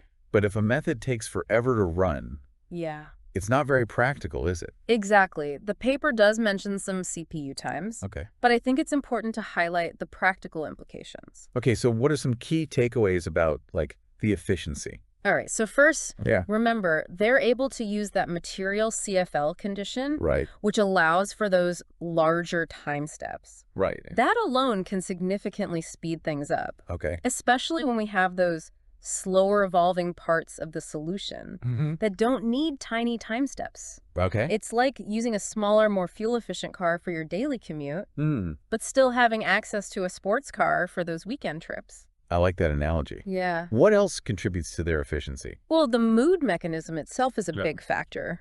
Okay. It only triggers those more diffusive parachute schemes Right. when absolutely necessary Oh, yeah. in smooth regions. Yeah. It sticks with those higher order methods, which are generally faster. Okay. It's like a smart thermostat Hmm. that only kicks in the heat Yeah. when the room temperature drops below a certain threshold. Right. Now, the paper focuses more on the accuracy and stability than raw CPU times. All right. But their insights into the potential computational benefits Okay. are definitely encouraging. Absolutely. Yeah. It's exciting to see how these numerical techniques are evolving It is. to become not only more accurate and stable, Mm-hmm. but also more efficient. Exactly. It's a testament to the ingenuity and dedication of the researchers in this field. Really is. Welcome back to our deep dive, into the world of TVD mood schemes. Yeah, I'm really excited to wrap things up, by taking a closer look at that double shear layer problem. Okay. Sounds like a real test of these methods. It is, remember, the double shear layer. Yeah. It's a classic problem for evaluating numerical schemes, Right. especially in those low Mach number flows. Right. Where those stiff pressure terms can cause so much trouble. Right. It's like trying to sail a ship through a narrow channel with strong currents and unpredictable winds. Okay, yeah. You need a steady hand at the helm. Exactly. And we talked about how the researchers, they specifically designed this problem Right. to test that asymptotic preserving property, making sure the scheme gracefully transitions to the incompressible case Okay. as the Mach number gets smaller. Right. Like our car smoothly switching gears Yeah. from highway to city driving. Precisely. And this problem is perfect for that because Okay. it naturally exhibits this transition. Yeah. You start with a compressible flow where the density changes a lot. Right. But as those shear layers interact and those vortices form, it becomes more incompressible, with the density staying pretty much constant. It's like watching a glassblower shape molten glass. Yeah? It starts with a blob. Yeah. And with careful manipulation, Uh-huh. they create something beautiful and intricate. A great analogy. To capture this transition accurately, Right. the scheme needs to handle both compressible and incompressible regimes It does. flawlessly. Yeah, flawless. It's like a chef's knife Okay. that can cut through a tough steak Uh-huh. and then delicately slice a ripe tomato. Versatile and precise. Exactly. Now, to make sure the flow really does become nearly incompressible. Right. They use that well-prepared initial condition. Yes. Right? They make sure the initial velocity field is divergence-free. They do. Divergence-free, it sounds like they're trying to prevent some kind of like mathematical explosion. In a way, yes. Right. It means the fluid isn't expanding or compressing at the start. Okay. Which helps avoid those acoustic waves that can complicate things. So they're setting off on a calm sea. Precisely. Not in the middle of a storm. Exactly. To assess the accuracy. Right. They compare their solution. Yeah. To one obtained by directly solving the incompressible Euler equations. Okay. The ground truth for that case. Exactly. Like checking your GPS against a detailed map to make sure you're on course. Exactly. And the results are remarkable. Yeah. Even at those super low Mach numbers. Right. Where it's almost incompressible. Okay. Their scheme matches the reference solution incredibly well. So they passed the asymptotic preserving test. They did. With flying colors. With flying colors. They truly can navigate those tricky low Mach number waters. They can. All right. They also analyzed the error in the density. Right. Which should be almost constant in the incompressible limit. It should. They found the error decreases quadratically with the Mach number. Yes. Just as theory predicts. Exactly. So the smaller the Mach number, the smaller the error. Precisely, like zeroing in on a target. Right. With increasing precision. To visualize the flow, they plot the vorticity, which shows those local spinning motions. It does. What they see is fascinating. It is. Those initial shear layers roll up into these intricate vortices. They do. All interacting in this complex dance. It's like watching a perfectly choreographed ballet. Right. With all the dancers moving in sync. Yeah. Creating these beautiful patterns. And their scheme captures all these details. It does. Beautifully, even at those low Mach numbers. Even at low Mach numbers. Where the flow is almost incompressible. Yes. Okay, so it handles those smooth flows with grace. It does. But they also mentioned visualizing those results. Okay. Using something called Schlieren plots. Right. What are those? So Schlieren plots. Yeah. They're a really cool way to visualize density gradients in a flow. Okay. They're based on how light bends as it passes through areas of different densities. Okay. It's like looking through heat waves rising off the pavement. You see those shimmering distortions. So it's a way to like see those subtle density changes that might not be obvious in a normal plot. Precisely. In the context of this paper, Schlieren plots help visualize those delicate flow features, like those tiny vortices that form in the double shear layer. And what did the Schlieren plots reveal about their scheme's performance? So they showed that the scheme accurately captured the formation and evolution of those vortices. Even as the flow transitioned towards that incompressible regime. The plots clearly show those swirling patterns getting more defined and intricate over time. Which matches the theoretical predictions. And that reference solution we talked about earlier. It's like watching a time-lapse video of a flower blooming. You see those subtle changes unfold before your eyes. And they even use Schlieren plots to compare their results to another numerical scheme, that ARS-233 scheme we discussed earlier. Ah, the one that struggled with those oscillations. Precisely. The Schlieren plots highlighted a key difference. The ARS-233 scheme. It produced some spurious oscillations near the shear layers, especially at those lower Mach numbers. And those oscillations show up as these little like blips in the density gradient. So like those unwanted artifacts you sometimes get in a digital photograph. They distort the image and obscure the details. A great analogy. But the TVD MOOD schemes, they produced much cleaner Schlieren plots without those oscillations.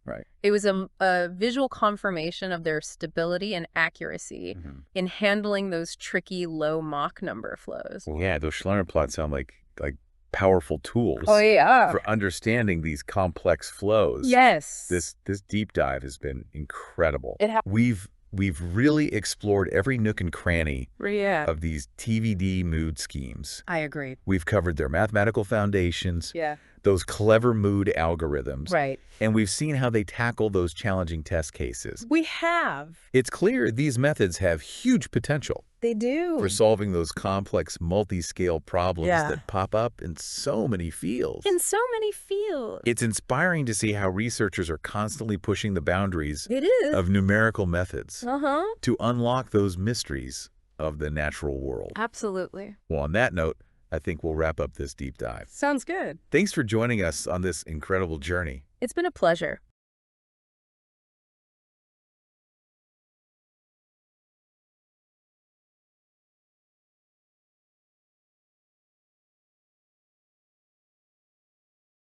Welcome to our deep dive today. We're going to be looking at something that I think is really cool. It's a method for getting rid of those oscillations you sometimes get when you're working with mathematical models that have a mix of really different scales. Yeah, like when you're trying to model something like airflow around an airplane. Right.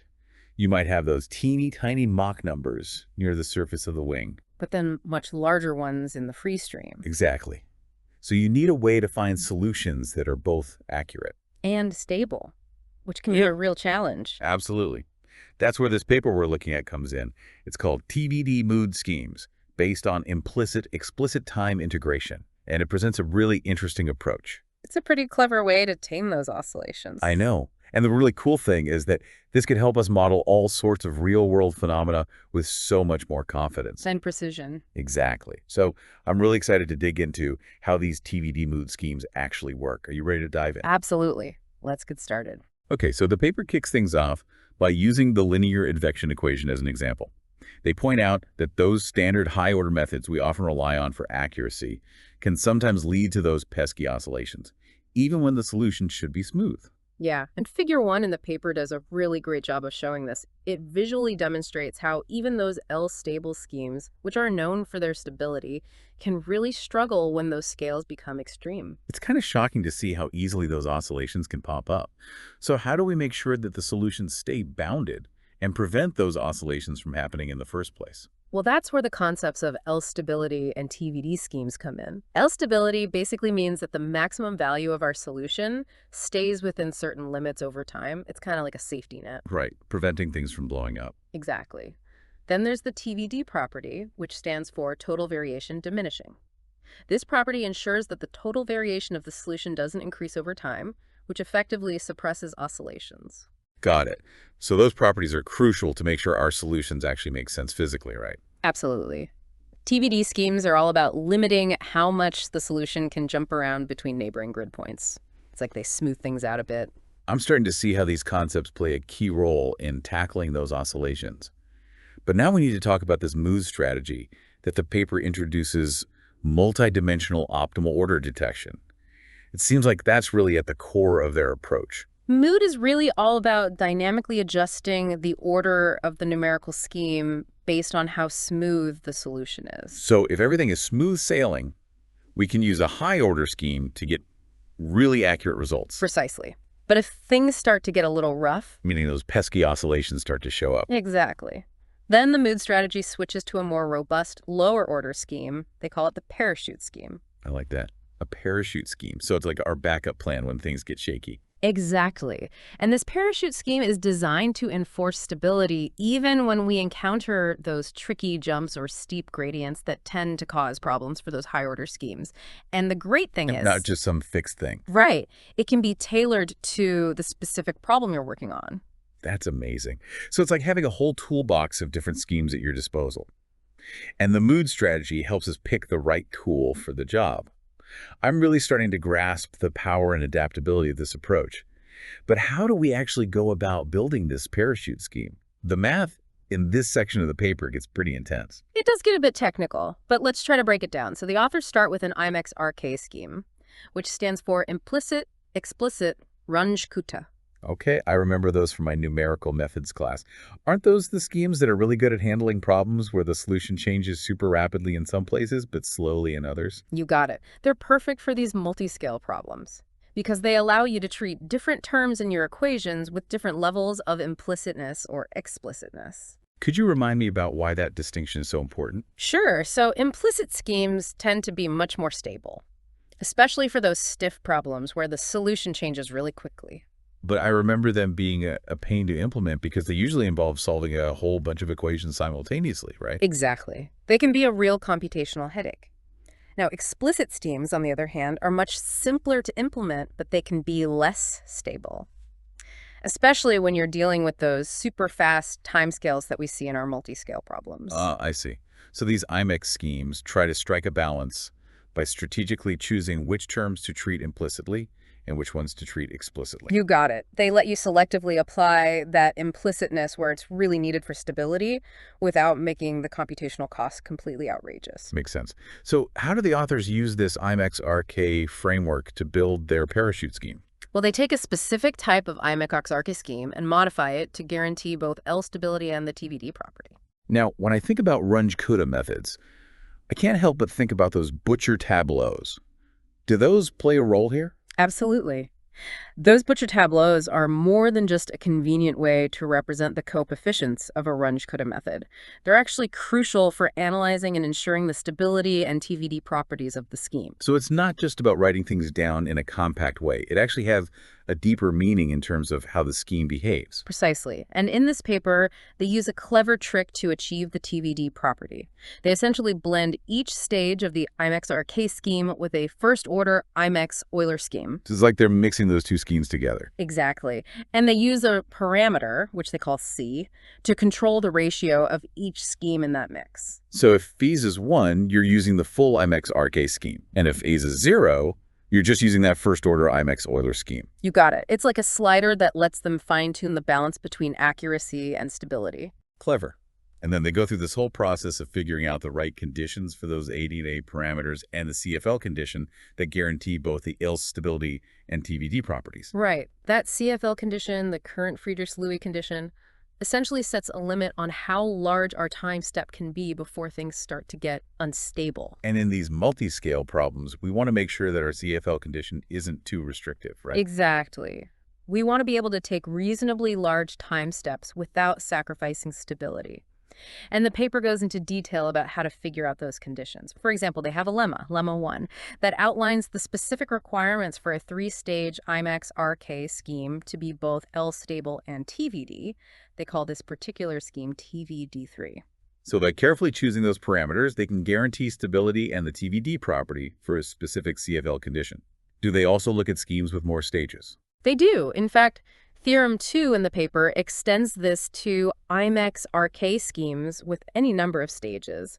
It defines specific conditions on the scheme's coefficients, those parameters, and the CFL condition that guarantee both L stability and the TVD property. That's impressive. They've come up with a framework that applies to a whole family of schemes. Oh, exactly. And they even introduced this idea of a convex combination. It's basically a way of blending the IMEX RK scheme with a first-order scheme to give even more control over the scheme's properties. That's cool. But I can only imagine that with all these different parameters, those I's, E's, and the CFL condition, figuring out the optimal values must be a real challenge. Oh, it definitely is. And the paper dedicates a whole section to explaining how they calibrate these free parameters. That sounds like a critical step, and one that we should definitely unpack in the next part of our deep dive. Agreed.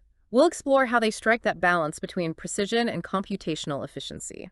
Okay, so we've seen how important these free parameters are to how well these TVD mood schemes actually perform. But with so many variables to tweak, how do they go about finding the best values for those parameters? Well, the paper lays out a systematic way to calibrate these parameters. Their goal is to find the sweet spot, maximizing precision, but also keeping computational costs in check. Right, because we don't want these simulations running forever. Exactly. And they use a smooth, exact solution to the linear advection equation as their testing ground. That makes sense. Start simple and then build from there. Right. They use a sine wave that gets transported with a velocity that depends on both a constant speed and a scaling factor that's tied to the Mach number. Then they analyze the error produced by different choices of those free parameters. So they're basically trying to pinpoint the values that give the most accurate solution without blowing up the computation time. Exactly. And they start by focusing on the TVD3 scheme, which, if you remember, is a 3-stage IMEX RK scheme. Yeah, we talked about that earlier, the one they analyzed in Lemma 1. Right. And one of the first things they do is set the value for one of those free parameters. It's called GU. They choose gamma frac 3. Any thoughts on why they might have picked that specific value? Hmm. Well, I remember from our discussion of Lemma 1 that GARM plays a role in that CFL condition, and it also affects those other parameters like theta 3,3. You're on the right track. Setting gamma fractor 3 actually maximizes the value of theta 3 or 3. And remember, theta 3,3 controls how much of the IMEX RK scheme is used in that convex combination. Oh, right, and the closer theta 3,3 is to 1. The less diffusive the TVD scheme will be. Ah, so they're trying to get the most precision they can by maximizing theta 3,3. Exactly. But of course, there's a trade-off. There's always a trade-off. Right. Increasing theta 4,4, another one of those free parameters, does lead to better accuracy, but it also tightens up that CFL condition. Meaning we might have to take smaller time steps.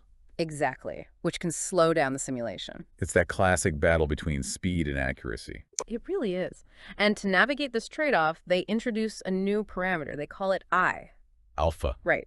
This I controls both theta 4,4 and the CFL condition. Increasing I means a larger theta 4,4, which gives you a more accurate solution, but it comes at the cost of a more restrictive CFL condition. I see. So it's like a knob that lets you fine-tune that balance between accuracy and computation time. Perfect analogy. And they use a bunch of numerical experiments to find the sweet spot for I. Figure 3 in the paper actually shows this trade-off. You can see how the error and computation time change as you vary it.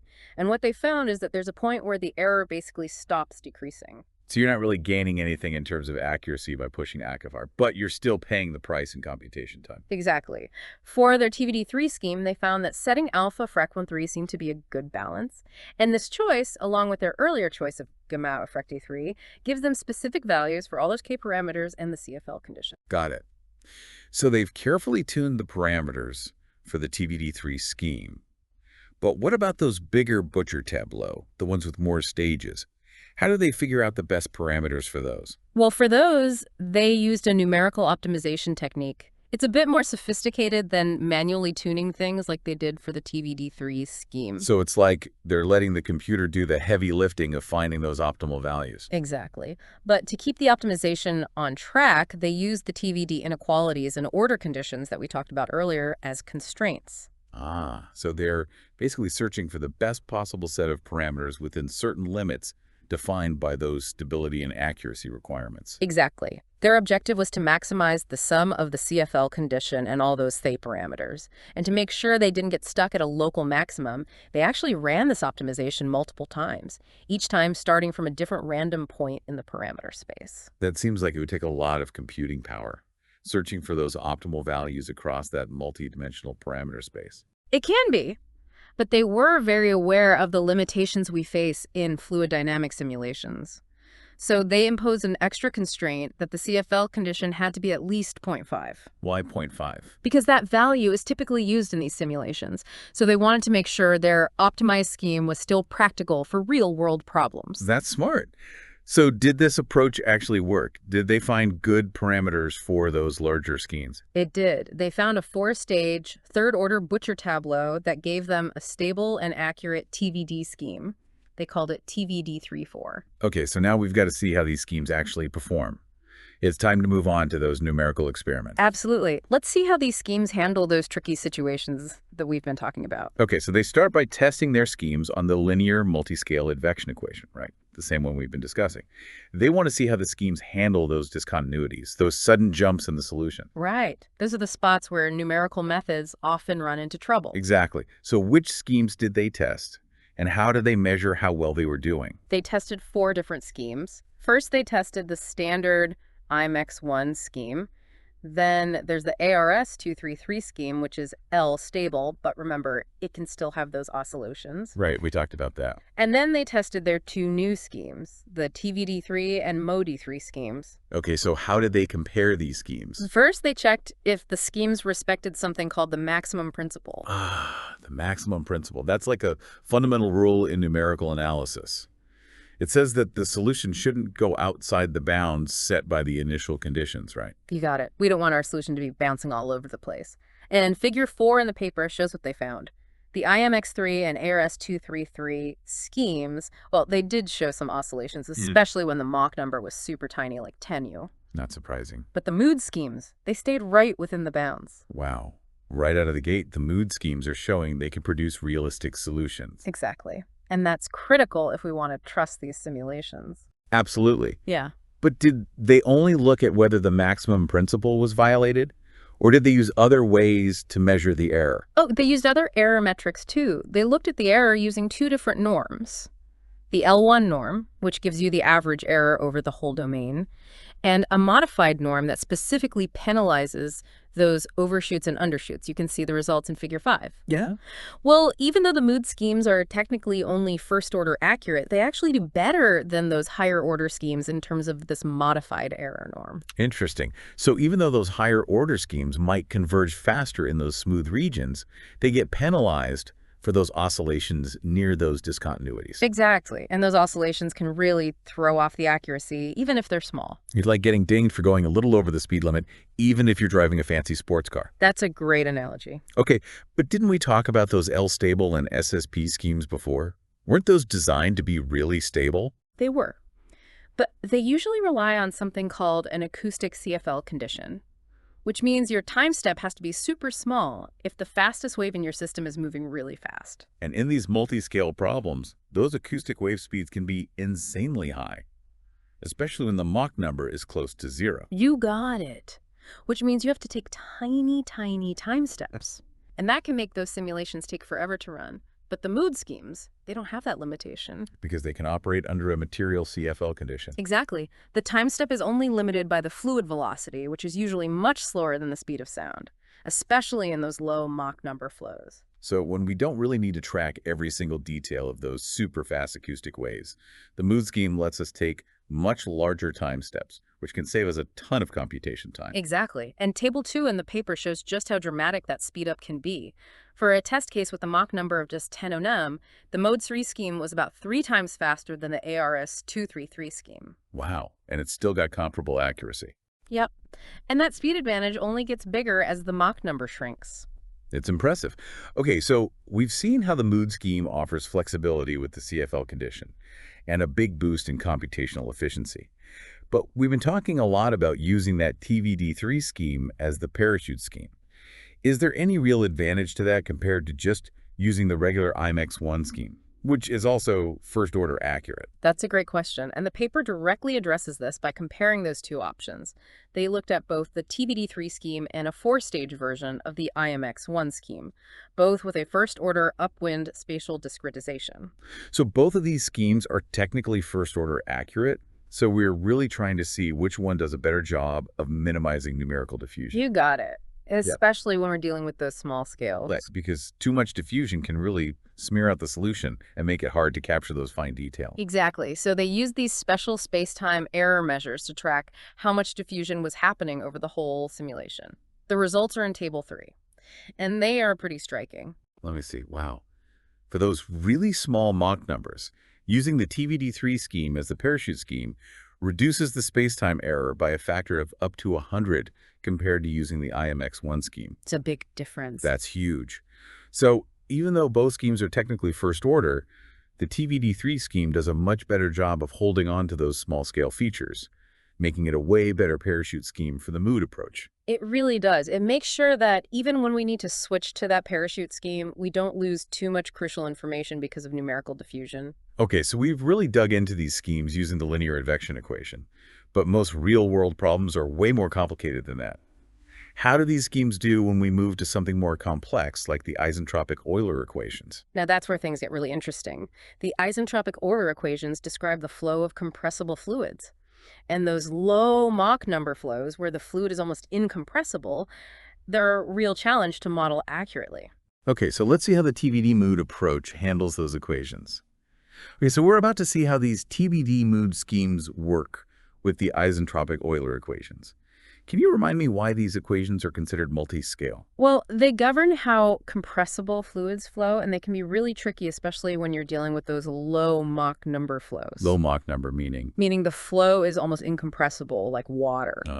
I see. As the Mach number gets closer to 0, the speed of sound becomes way bigger than the fluid velocity, so you have these really fast acoustic waves interacting with much slower fluid motions, and that can be tough to model numerically. Makes sense. So how did the authors adapt the TVD mood approach to handle this? They came up with a three-stage hierarchy of schemes, each designed to deal with a different aspect of the problem. A three-stage hierarchy. That sounds interesting. Yeah. The first stage uses their high-order IMEX 3-4 scheme. And for the special discretization, they use a technique called RS-IMEX. RS-IMEX. That sounds familiar. Wasn't that specifically designed for low Mach number flows? You got it. It's based on linearizing the pressure term in the Euler equations against a constant reference density, Okay. which helps keep the scheme stable and accurate even as the Mach number gets really small. And that's crucial for getting the physics right in those nearly incompressible flows. So it sounds like this RS-IMEX scheme is a good fit for this problem. Yeah.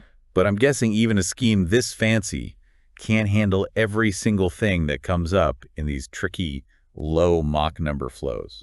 You're right. The IMX 3-4 scheme with RS-IMX is pretty robust, but sometimes you still get oscillations, and that's where those other two stages come in. They're like backup schemes, right? Exactly. Parachute schemes, they kick in to make sure things stay stable when needed. I like that. A backup plan and then a backup for the backup plan. Right. So the second stage in their hierarchy uses a TVD 3-4 scheme, the same time integration scheme we talked about before.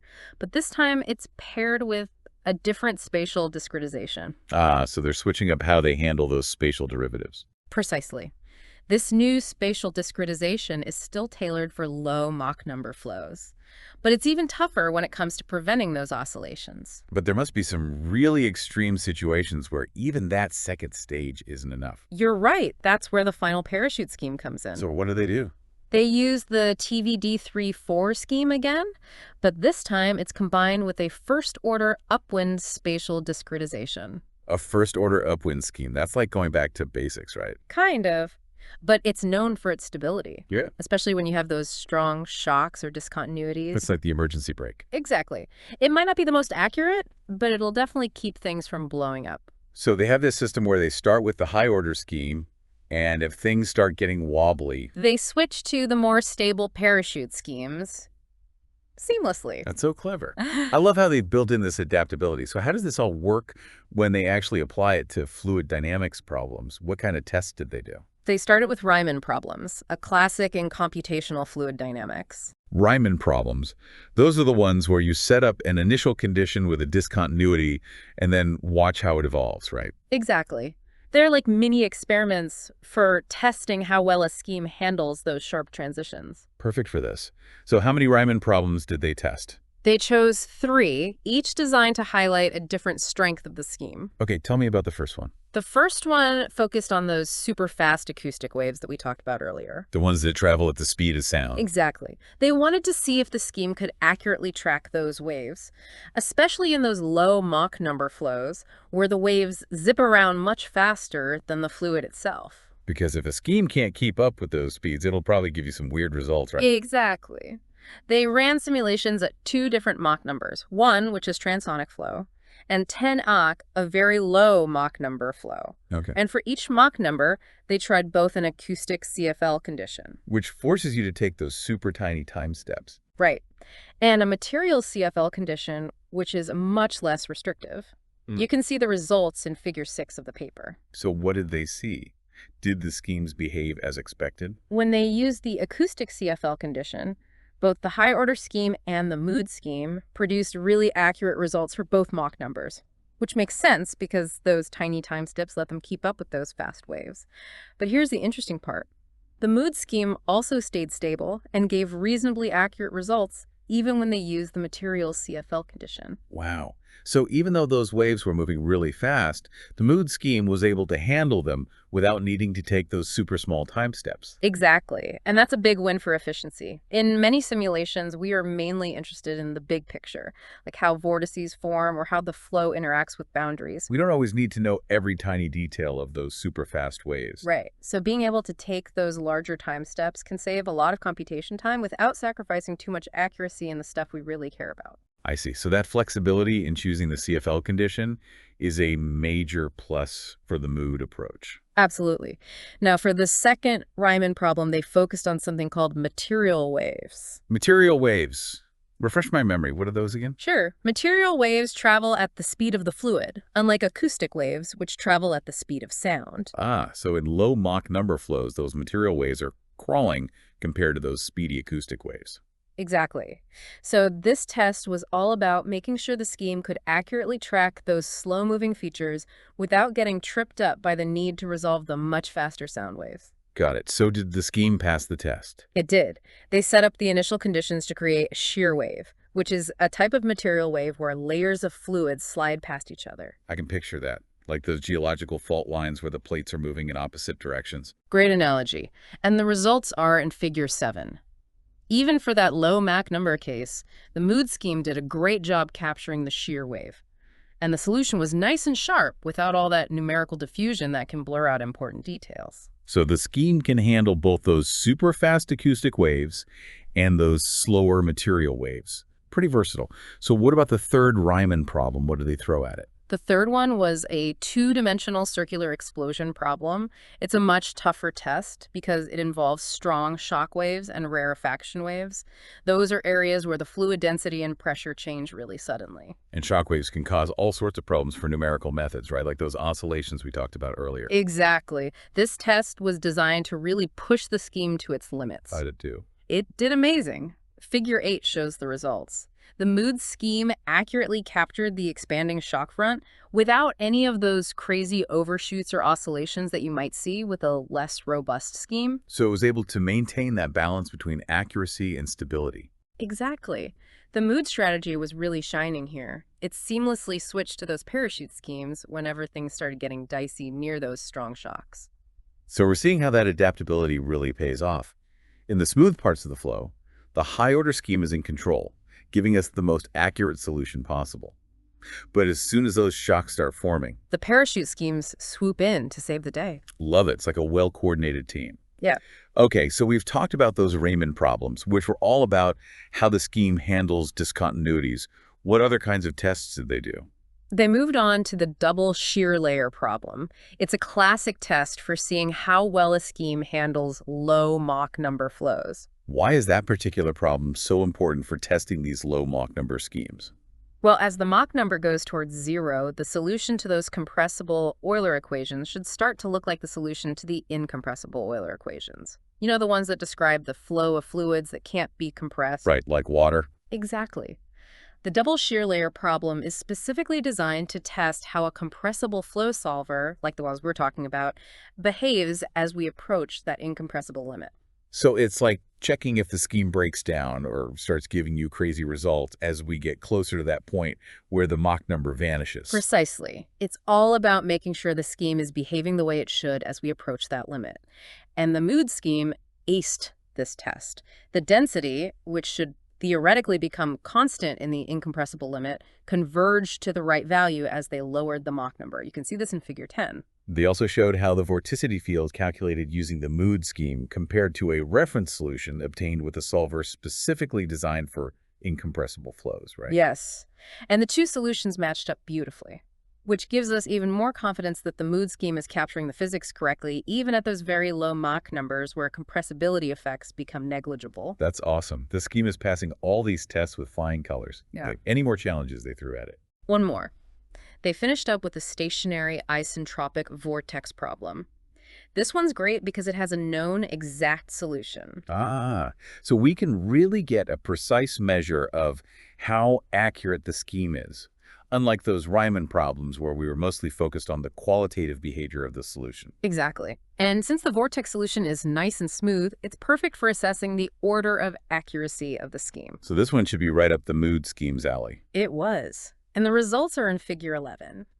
The mood scheme achieved the expected third-order convergence rate, showing that it was indeed delivering high-order accuracy in those smooth regions. And the error was remarkably consistent across a range of Mach numbers, so we know it's not sensitive to changes in this parameter. So we have accuracy, robustness, and efficiency, all the things we want in a numerical method.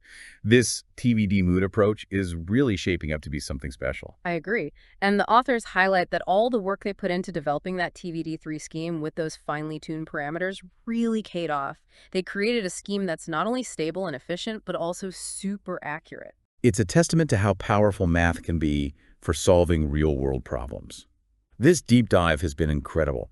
I've learned so much about the challenges of multiscale modeling and the creativity that goes into developing these numerical methods. Me too. It's fascinating stuff. And the authors see this as just the first step.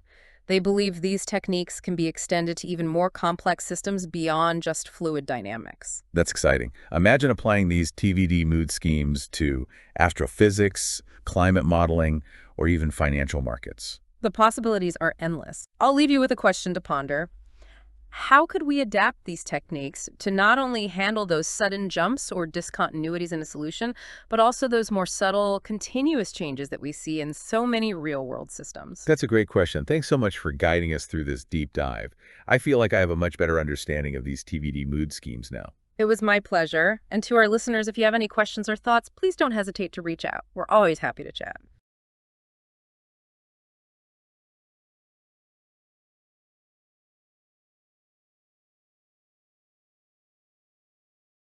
Okay, so today we're taking a deep dive into a really cool research paper. It's called TVD Mood Schemes, based on implicit-explicit time integration. Sounds pretty intense. It is, but it's really fascinating stuff.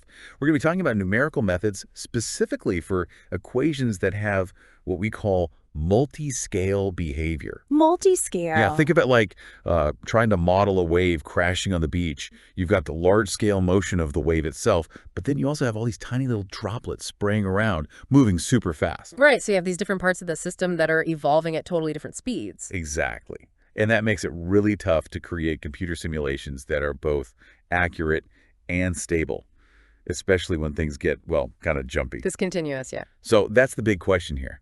How do we simulate these multi-scale systems without having things go haywire? And that's where these TVD mood schemes come in. They're designed to specifically tackle those challenges. All right, let's break it down. The paper uses a pretty simple example to illustrate these challenges, a linear advection equation. So imagine like modeling the movement of, say, pollutants in a river. You've got the overall flow of the water, but you also have diffusion happening at a much smaller scale. Okay, I'm following. So where do the problems start? Well, traditional numerical methods can actually introduce some nasty oscillations near those discontinuities. Like the solution starts to wiggle around where it shouldn't. Yeah, exactly. It's like trying to draw a sharp corner with a really thick crayon. No matter how hard you try, you're going to end up with a rounded edge. Makes sense. Yeah. And the paper actually shows this happening with simulations using second and third order IMEX schemes, right? Right. And you can see those oscillations, and they're definitely not what we want. So what's the solution?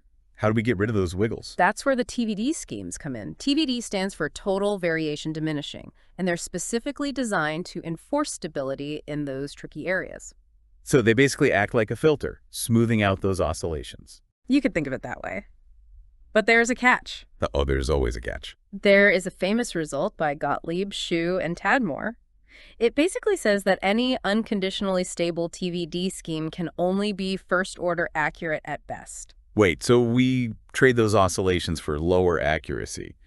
That seems like a tough compromise. It is. That's why the authors of this paper introduced this really clever idea of using convex combinations.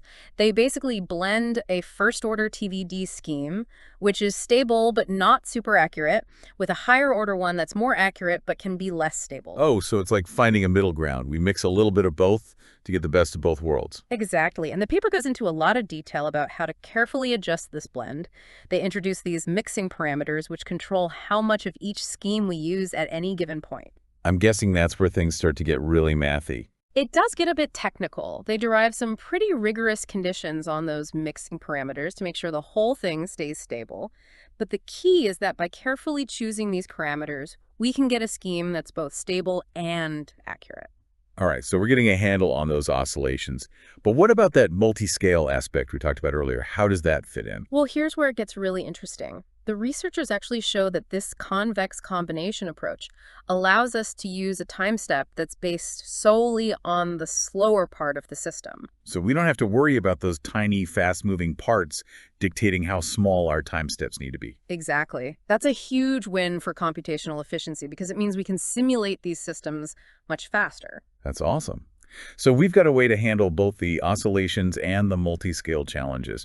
What else did they do in this paper? Well, they didn't stop there. They actually took it a step further and introduced something called the mood procedure. MOOD stands for multidimensional optimal order detection. Multidimensional optimal order detection. Okay, what is that? Imagine it like a safety net. It basically kicks in whenever the simulation starts to get wobbly. So it's like a built-in stabilizer. Yeah, you can think of it that way. The MOOD algorithm automatically switches to the TVD parachute scheme if it senses that things are about to go unstable. Clever. So we've got this adaptive method that can switch between high-order accuracy when things are smooth and TVD stability when we hit those tricky discontinuities. Precisely. And they actually tested this whole approach on a bunch of different problems. Things like a discontinuous bump, acoustic waves, shear waves, even a circular explosion problem. Oh, wow. So they really put it through the ringer. They did, and the results are really impressive. The solutions are stable, they're accurate, and they capture the key features of these complex systems. I'm definitely eager to dive into those experiments in more detail. But first, I think we need to unpack the math behind how they actually constructed these TVD mood schemes. You're right, let's do that. Let's start by looking at the paper's breakdown of a generic set-stage IXRK scheme. Now remember, an IMEX-RK scheme is a way to solve those differential equations numerically, and it does this by combining both implicit and explicit steps. Okay. And the linear advection equation is kind of our simplified model to play with these concepts, right? Right, and if you remember, the linear advection equation looks like this. Partial W plus C meter, partial X W plus fracca epsilon, partial epsta dollars. Right. And in that equation, W is the quantity that's being advected. And then we've got T for time and X for position. And then epsa dollar and fracca epsilon are our advection speeds. And epsilon, that's just a parameter. And I remember that fracca epsilon partial X delta. That's the part that gets really stiff, right? Exactly. Especially when epsilon is super small. That stiffness, it's one of the main challenges in these multi-scale problems. It's like having one part of the system changing super fast compared to the rest. Okay, so how do we handle that with the IMEX scheme? The beauty of IMEX is that it lets us treat the slow part explicitly, which means we can just calculate it directly from the previous time step. And the fast part, we handle that implicitly. Implicitly? Yeah, that means we have to solve an equation to find the solution at the new time step. Got it. So the paper gives us this formulation for a general S-stage IMEX-RK scheme. It looks like this. Jn plus 1, Wemder 1, Sumlimits J1, Sumlimits IBX. Interesting. Okay, lots of symbols there. Let's break it down. Jn plus $1, that's the value of W. That's some spatial location, Jn, and at the time step, n plus 1. Right. And then we've got lambda and geor. Those are like dimensionless quantities. They're related to the time step, the spatial step, and the advection speeds. So lambda, frac delta, delta, and D and L. Exactly. And then we've got this delta thing. That's just the difference in W between adjacent spatial locations at stage K. Stages. Yeah, remember, we're talking about an S-stage scheme. Each stage is kind of like an intermediate step in the calculation. Okay, I see. And we also have this other equation that defines those stages. Delta chain equals some limits favor deltas. Right, and those coefficients, like tilde chain, tilde, they're super important. They determine the accuracy and stability of the whole scheme, right? Exactly. And usually we organize those coefficients into what's called a Butcher tableau. It's like a visual representation of the scheme's structure. Okay, so that's our basic IMEX-RK framework. But our goal is to modify this to create a TVD scheme, right? Right. One that can actually prevent those unwanted oscillations. Right. And to do that, we're going to use those convex combinations that we talked about earlier. The idea is to blend each stage of the IMEX-RK scheme with a first-order IMEX-Euler scheme. Okay, and the Euler scheme, that has that nice TVD property but might be a bit too diffusive, right? Exactly. So we want to add just the right amount of smoothing to each stage to make it stable without losing too much accuracy. So how does that look in terms of the equations? Well, their proposed modified state equations are delta tac plus 1 theta, delta tac somion, lambda left, 1 the tac saluon licky, 1 theta left, 1 theta on limit, right, 1 theta k 1 thelium plus 1 limit. Whoa, that's a mouthful. And for the final update equation, we have 1 theta saluon plus thelium plus 1 left, plus theta delta, 1 theta tulsa right floated. Okay, I see those theta parameters in there. Those are our mixing parameters, right? Exactly. They control how much of each scheme we're using in each stage. A value of 1 means we're just using the IMEX-RK scheme. A value of 0 means we're fully relying on that IMEX-Euler scheme for its stability. And then anything in between gives us that blend of both. Got it. So how do we actually choose those theta values? It seems like it can get pretty tricky to find the right balance. It definitely can. Let me show you an example of how they figure that out. They analyze a specific three-stage IMEX scheme, and they actually derive explicit conditions on the theta tech values and the time step, which we denote as delta theta. So these conditions are like a recipe for setting those parameters to get a stable scheme. Exactly. And they actually generalize this framework even further. They give us a method to derive these TVD conditions for any IMEX scheme, no matter how many stages it has. Wow. So we're not limited to just that one specific example. Nope. This is a really powerful result because it gives us a very robust way to build stable schemes for all sorts of multi-scale problems. That's fantastic. So they're basically giving us this whole toolkit for taming those oscillations in these challenging simulations. Exactly. And now to illustrate how this works in practice, let's dive into a specific three-stage scheme that they call the TVD3 scheme. TVD3. Okay. Tell me about it. So this particular scheme, it has this free parameter, gamma, that shows up in the coefficients of the Butcher tableau, you know, those things that determine the accuracy and stability. Right. So not all TVD3 schemes are created equal. Exactly. And they found that there's a sweet spot, a specific value for gamma that strikes a good balance. They call it gamma ops, and it's equal to have 2, 3, or 4. Okay, so that sets our gamma. But we still have to choose those mixing parameters, theta 3 to 3 instead of the 4, and the time step, delta T4. Right. And that's where the trade-offs start to come in. Trade-offs. Yeah, because a larger time step, delta T42, makes the computation faster. But we might need to use smaller values for theta 333 and theta 44 to compensate. So if we want speed, we might have to sacrifice a bit of accuracy. It's always a balancing act. Too much smoothing can lead to less precise results. But if we don't smooth enough, we risk those oscillations coming back. So how do we navigate that balance? Well, to help with that, they introduce a new parameter, alpha. It basically links the time step, delta T4, and the mixing parameter, theta 44. So by tweaking the single parameter, we can kind of move along the spectrum between speed and accuracy. Okay, I see. So they do some practical tests with this TVD3 scheme. First, they use it on a smooth function that's being advected. Kind of like a wave that's moving without any sharp edges, right? Right. It's kind of a warm-up exercise to get a feel for the scheme. And they find that the best choice for alpha is around frac 1.3, and that leads to specific values for the mixing parameters, right? Theta 3.3 becomes frac 1, and theta square 3 is frac 1 thing. And for the time step, lambda is set to frac 1, which translates to a CFL number of about 0.865. Yes, and remember that CFL number, that's crucial for the stability of these numerical schemes. It basically tells you the maximum time step you can take before things start to go unstable. Right. So after that, they move on to some more challenging scenarios, like that square wave problem, to see how well the TVD approach actually handles those discontinuities. Exactly. And the cool thing is they don't just stop with this three-stage scheme. They actually generalize their approach to create TVD schemes from IMEX schemes with any number of stages. So it's a very general framework. Right. And they even use these numerical optimization techniques to find schemes with specific properties, like maximizing the time step you can take without losing stability. Very clever. They haven't just come up with one little trick. They've built this whole framework for designing stable and efficient numerical methods. And that's why I'm so excited about this work. It's not just a single solution, it's a whole new way of thinking about how to solve these complex problems. All right, so last time, we really dug into the nitty-gritty of these TVD mood schemes, right? Like why we need them, how they work, all that good stuff. Yeah, it was a lot of math, but I think we got a good grasp on those convex combinations and how they help us blend those stable and accurate schemes. Right. But now I think it's time to see these schemes in action. Let's look at those numerical experiments that the researchers ran. Let's do it. I'm curious to see how these schemes actually perform when we throw some real problems at them. Okay, so they start with the linear multiscale advection equation. Which is basically the one with those two advection speeds, right? Yeah. The slow one and the fast one. Exactly. And they really wanted to push these schemes to their limits. So they used a solution that's discontinuous. Discontinuous. Yeah, they used a square wave, you know, that shape that suddenly jumps up and down.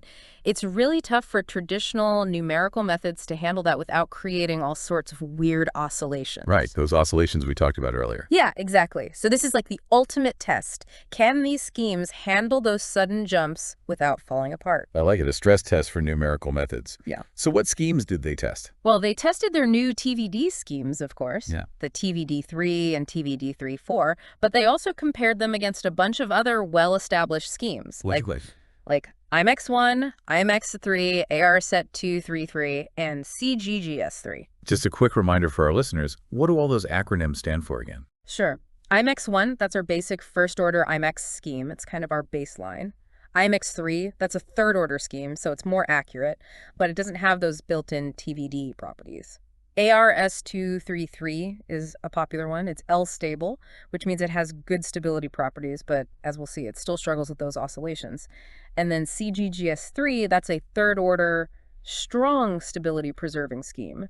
Another one that's known for its stability, but it often has tighter restrictions on the time step. Got it. So we've got a good mix of contenders here, each with their own strengths and weaknesses. What happens when we let them loose on this square wave problem? Well, the first test is all about the maximum principle. Maximum principle. Yeah, it basically means that the solution shouldn't go outside the initial bounds of the problem. Like, it shouldn't exceed the maximum value or drop below the minimum value. Okay, so it's checking if the scheme can handle those jumps in the square wave without introducing any weird values, right? Exactly. And the results are pretty interesting. Those unlimited third-order schemes like IMEX3 and ARS233, they both show those oscillations, even with a small time step. They just can't seem to handle those sharp transitions without getting all wiggly. But the TVD schemes, those pass the test with flying colors. They do. And here's the really impressive part. They do it while using a time step that's dictated by the slow advection speed. So they're not being held back by those faster timescales. Exactly. That's a big win for efficiency because it means they can get the job done much faster. I like it. Working smarter, not harder. So what other tests did they do? Well, next they looked at the errors that each scheme produces. They use different ways to measure those errors. They look at the standard L1 error, which basically tells you the average difference between the computed solution and the exact solution. Okay, but they also introduced this other thing, the lol $1 quasi-norm. Yeah. Right? What's that all about? Yeah, that one's special because it specifically penalizes overshoots and undershoots. Overshoots and undershoots. Yeah, like when the solution goes outside those bounds we talked about, those violations of the maximum principle. Oh, I see. So a scheme could have a low L1 error, but still have those wiggles that we're trying to avoid. Yeah. And that low $1 quasi-norm would pick up on that. Precisely. And that's exactly what they see in their results. Schemes like ARS233, they have decent L1 errors, but they perform really poorly in terms of overshoots. So it really emphasizes that stability is just as important as accuracy, right? Absolutely. And that's where those TVD schemes really shine. They have comparable accuracy, but they keep those overshoots in check. Okay, so the TVD schemes are looking pretty good so far. What about those mood schemes? How do they compare to the others? Well, they tested those too, of course. And what they found was that the mood schemes are really flexible when it comes to choosing the time steps. Flexible. Yeah, we're not as limited by those stability restrictions that some of the other methods have. So we can take bigger time steps without sacrificing stability or accuracy. Exactly, and that saves us a lot of computation time. And they also show that using TVD-34 as that parachute within the mood procedure, that significantly reduces errors over time compared to just using a simple IMEX1 parachute. So having a more sophisticated safety net really pays off in the long run. It does. But they didn't just stop with the linear advection equation. They wanted to see how these schemes would perform on something a bit more complex, a bit more realistic. So what did they do? They turned their attention to the isentropic Euler equations. Isentropic Euler equations. Those sound pretty intense. Could you remind our listeners what those are all about? Sure. So they basically describe the behavior of an idealized fluid, like a fluid that has no internal friction, what we call inviscid, and the entropy stays constant. That's the isentropic part. Okay, and these equations, they're important for modeling all sorts of things, right? Right. Like shock waves from explosions or how air flows over an airplane wing. Right. So pretty important stuff. And I remember they also exhibit those multi-scale behaviors that we've been talking about, especially when we're dealing with different Mach numbers. Exactly. And as a reminder, that Mach number, it basically tells you how fast something is moving compared to the speed of sound. So Mach 1 is the speed of sound. Anything less than 1 is subsonic, and anything greater than 1 is supersonic. Right. And what's interesting is that as the Mach number approaches 0, what we call the low Mach number limit, those equations become really stiff. Stiff. Meaning those timescales we've been talking about, they become even more pronounced. It's like the fast parts of the system become even faster compared to the slow parts. So it becomes even more challenging to simulate, right? Exactly. And that's what makes it a perfect test for those TVD mood schemes. Okay, so they're taking on the isentropic Euler equations. What specific problems did they look at? Well, they started with a Riemann problem. A Riemann problem. Yeah, it's basically a specific type of problem for those conservation laws, like the Euler equations. It involves a discontinuity in the initial conditions, which, as we've seen, can be tricky for numerical methods to handle. So it's like they're setting up a controlled explosion in their simulation and seeing how well the schemes can capture those resulting shock waves. That's a great way to visualize it. And they use these Riemann problems to see how well their schemes capture different types of waves, like shock waves and rarefaction waves. And just to clarify, a shock wave, that's like a sudden jump in pressure, temperature, and density, right? Right, and it travels faster than the speed of sound. Whereas a rarefaction wave, that's a region where those quantities are decreasing. Okay, so they're testing how well the schemes can handle both those sudden jumps and those more gradual changes. Exactly.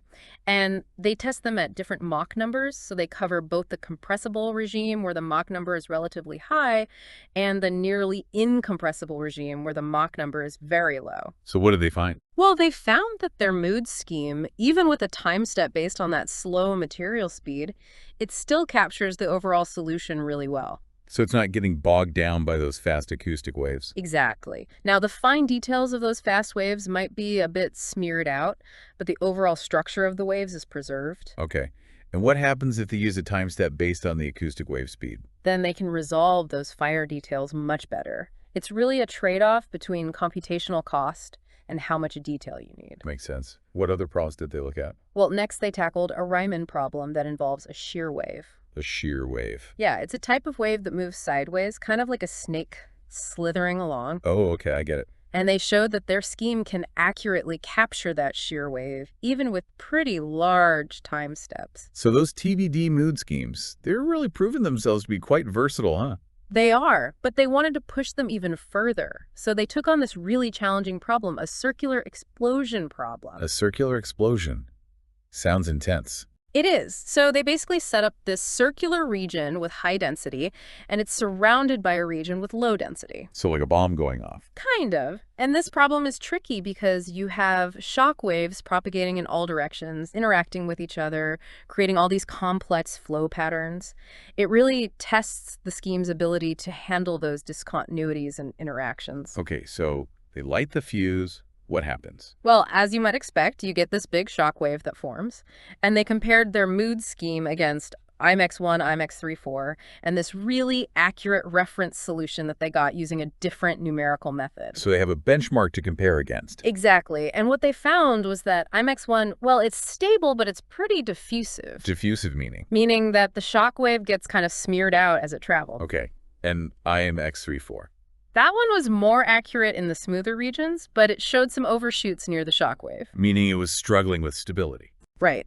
But the mood scheme, with its TVD safety net, it managed to capture that shock wave accurately without any overshoots. So it was able to adapt and stay both accurate and stable. Exactly. And it did all that on a relatively coarse grid, which means it used fewer points to represent the solution, so it was also more efficient. Very cool.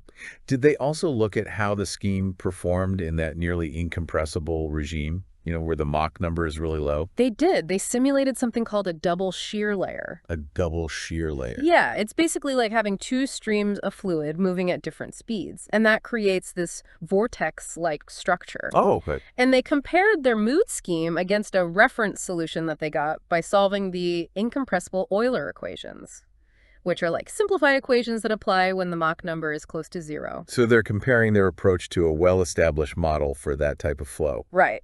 And what they found was really encouraging. As they lowered the Mach number, the solution from their mood scheme converged nicely to that incompressible reference solution. Meaning their scheme is doing what it's supposed to do, even in that tricky low Mach number limit. Exactly. It's what we call asymptotic preserving, which is a really desirable property for a numerical method. Okay, so far so good.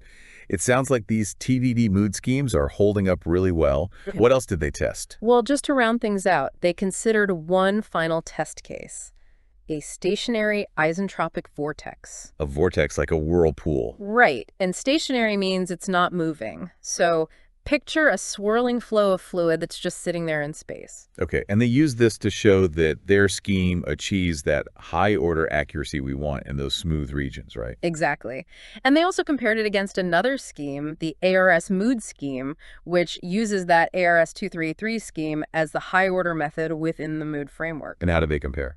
Both schemes did well, but the ARS mood scheme actually showed a slight advantage in terms of accuracy, especially for the density variable in that low Mach number regime. So it's like the choice of which high-order scheme you use within the mood procedure, that can actually make a difference. It can, but overall the results from these numerical experiments are really impressive. These TVD mood schemes, they can handle those shocks, they can capture shear waves, they can handle those low Mach number flows. Yeah, all those situations where traditional methods tend to struggle, it sounds like these schemes have a lot of potential. They do. They're stable, they're accurate, and they're efficient, which makes them really promising tools for simulating all sorts of complex, multi-scale problems. Absolutely. So we've seen how they work, we've seen how they perform. What's next? Well, I think it's time to hear what the researchers have to say about where this work could go in the future. What are the next steps? What are the open questions? I think that's a great place to wrap things up.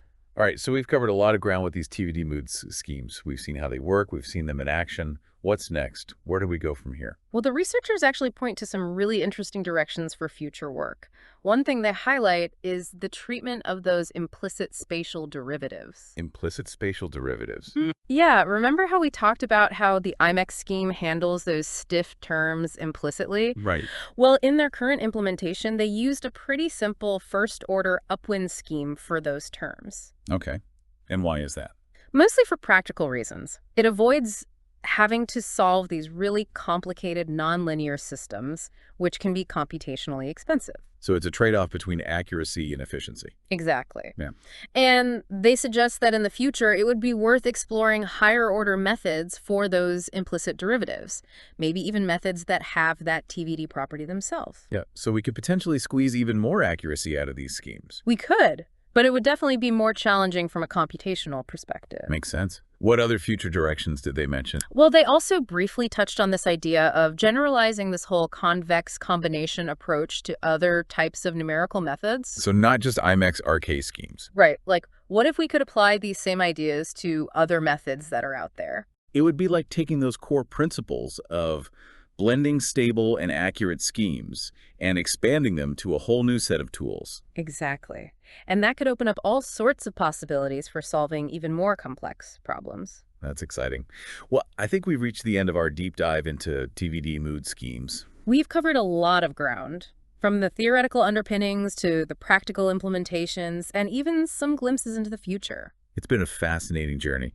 And these schemes, they really do seem to hold a lot of promise for solving those multi-scale problems that we see everywhere in science and engineering. Absolutely. They offer a really elegant and effective way to deal with those tricky situations where different parts of a system are evolving at vastly different speeds. Right. And I think the key takeaway here is that these TVD mood schemes, they give us a way to achieve both accuracy and stability without breaking the bank computationally. Exactly. And they're flexible enough to handle a wide range of problems, from those simple linear advection equations to those much more complex isentropic Euler equations.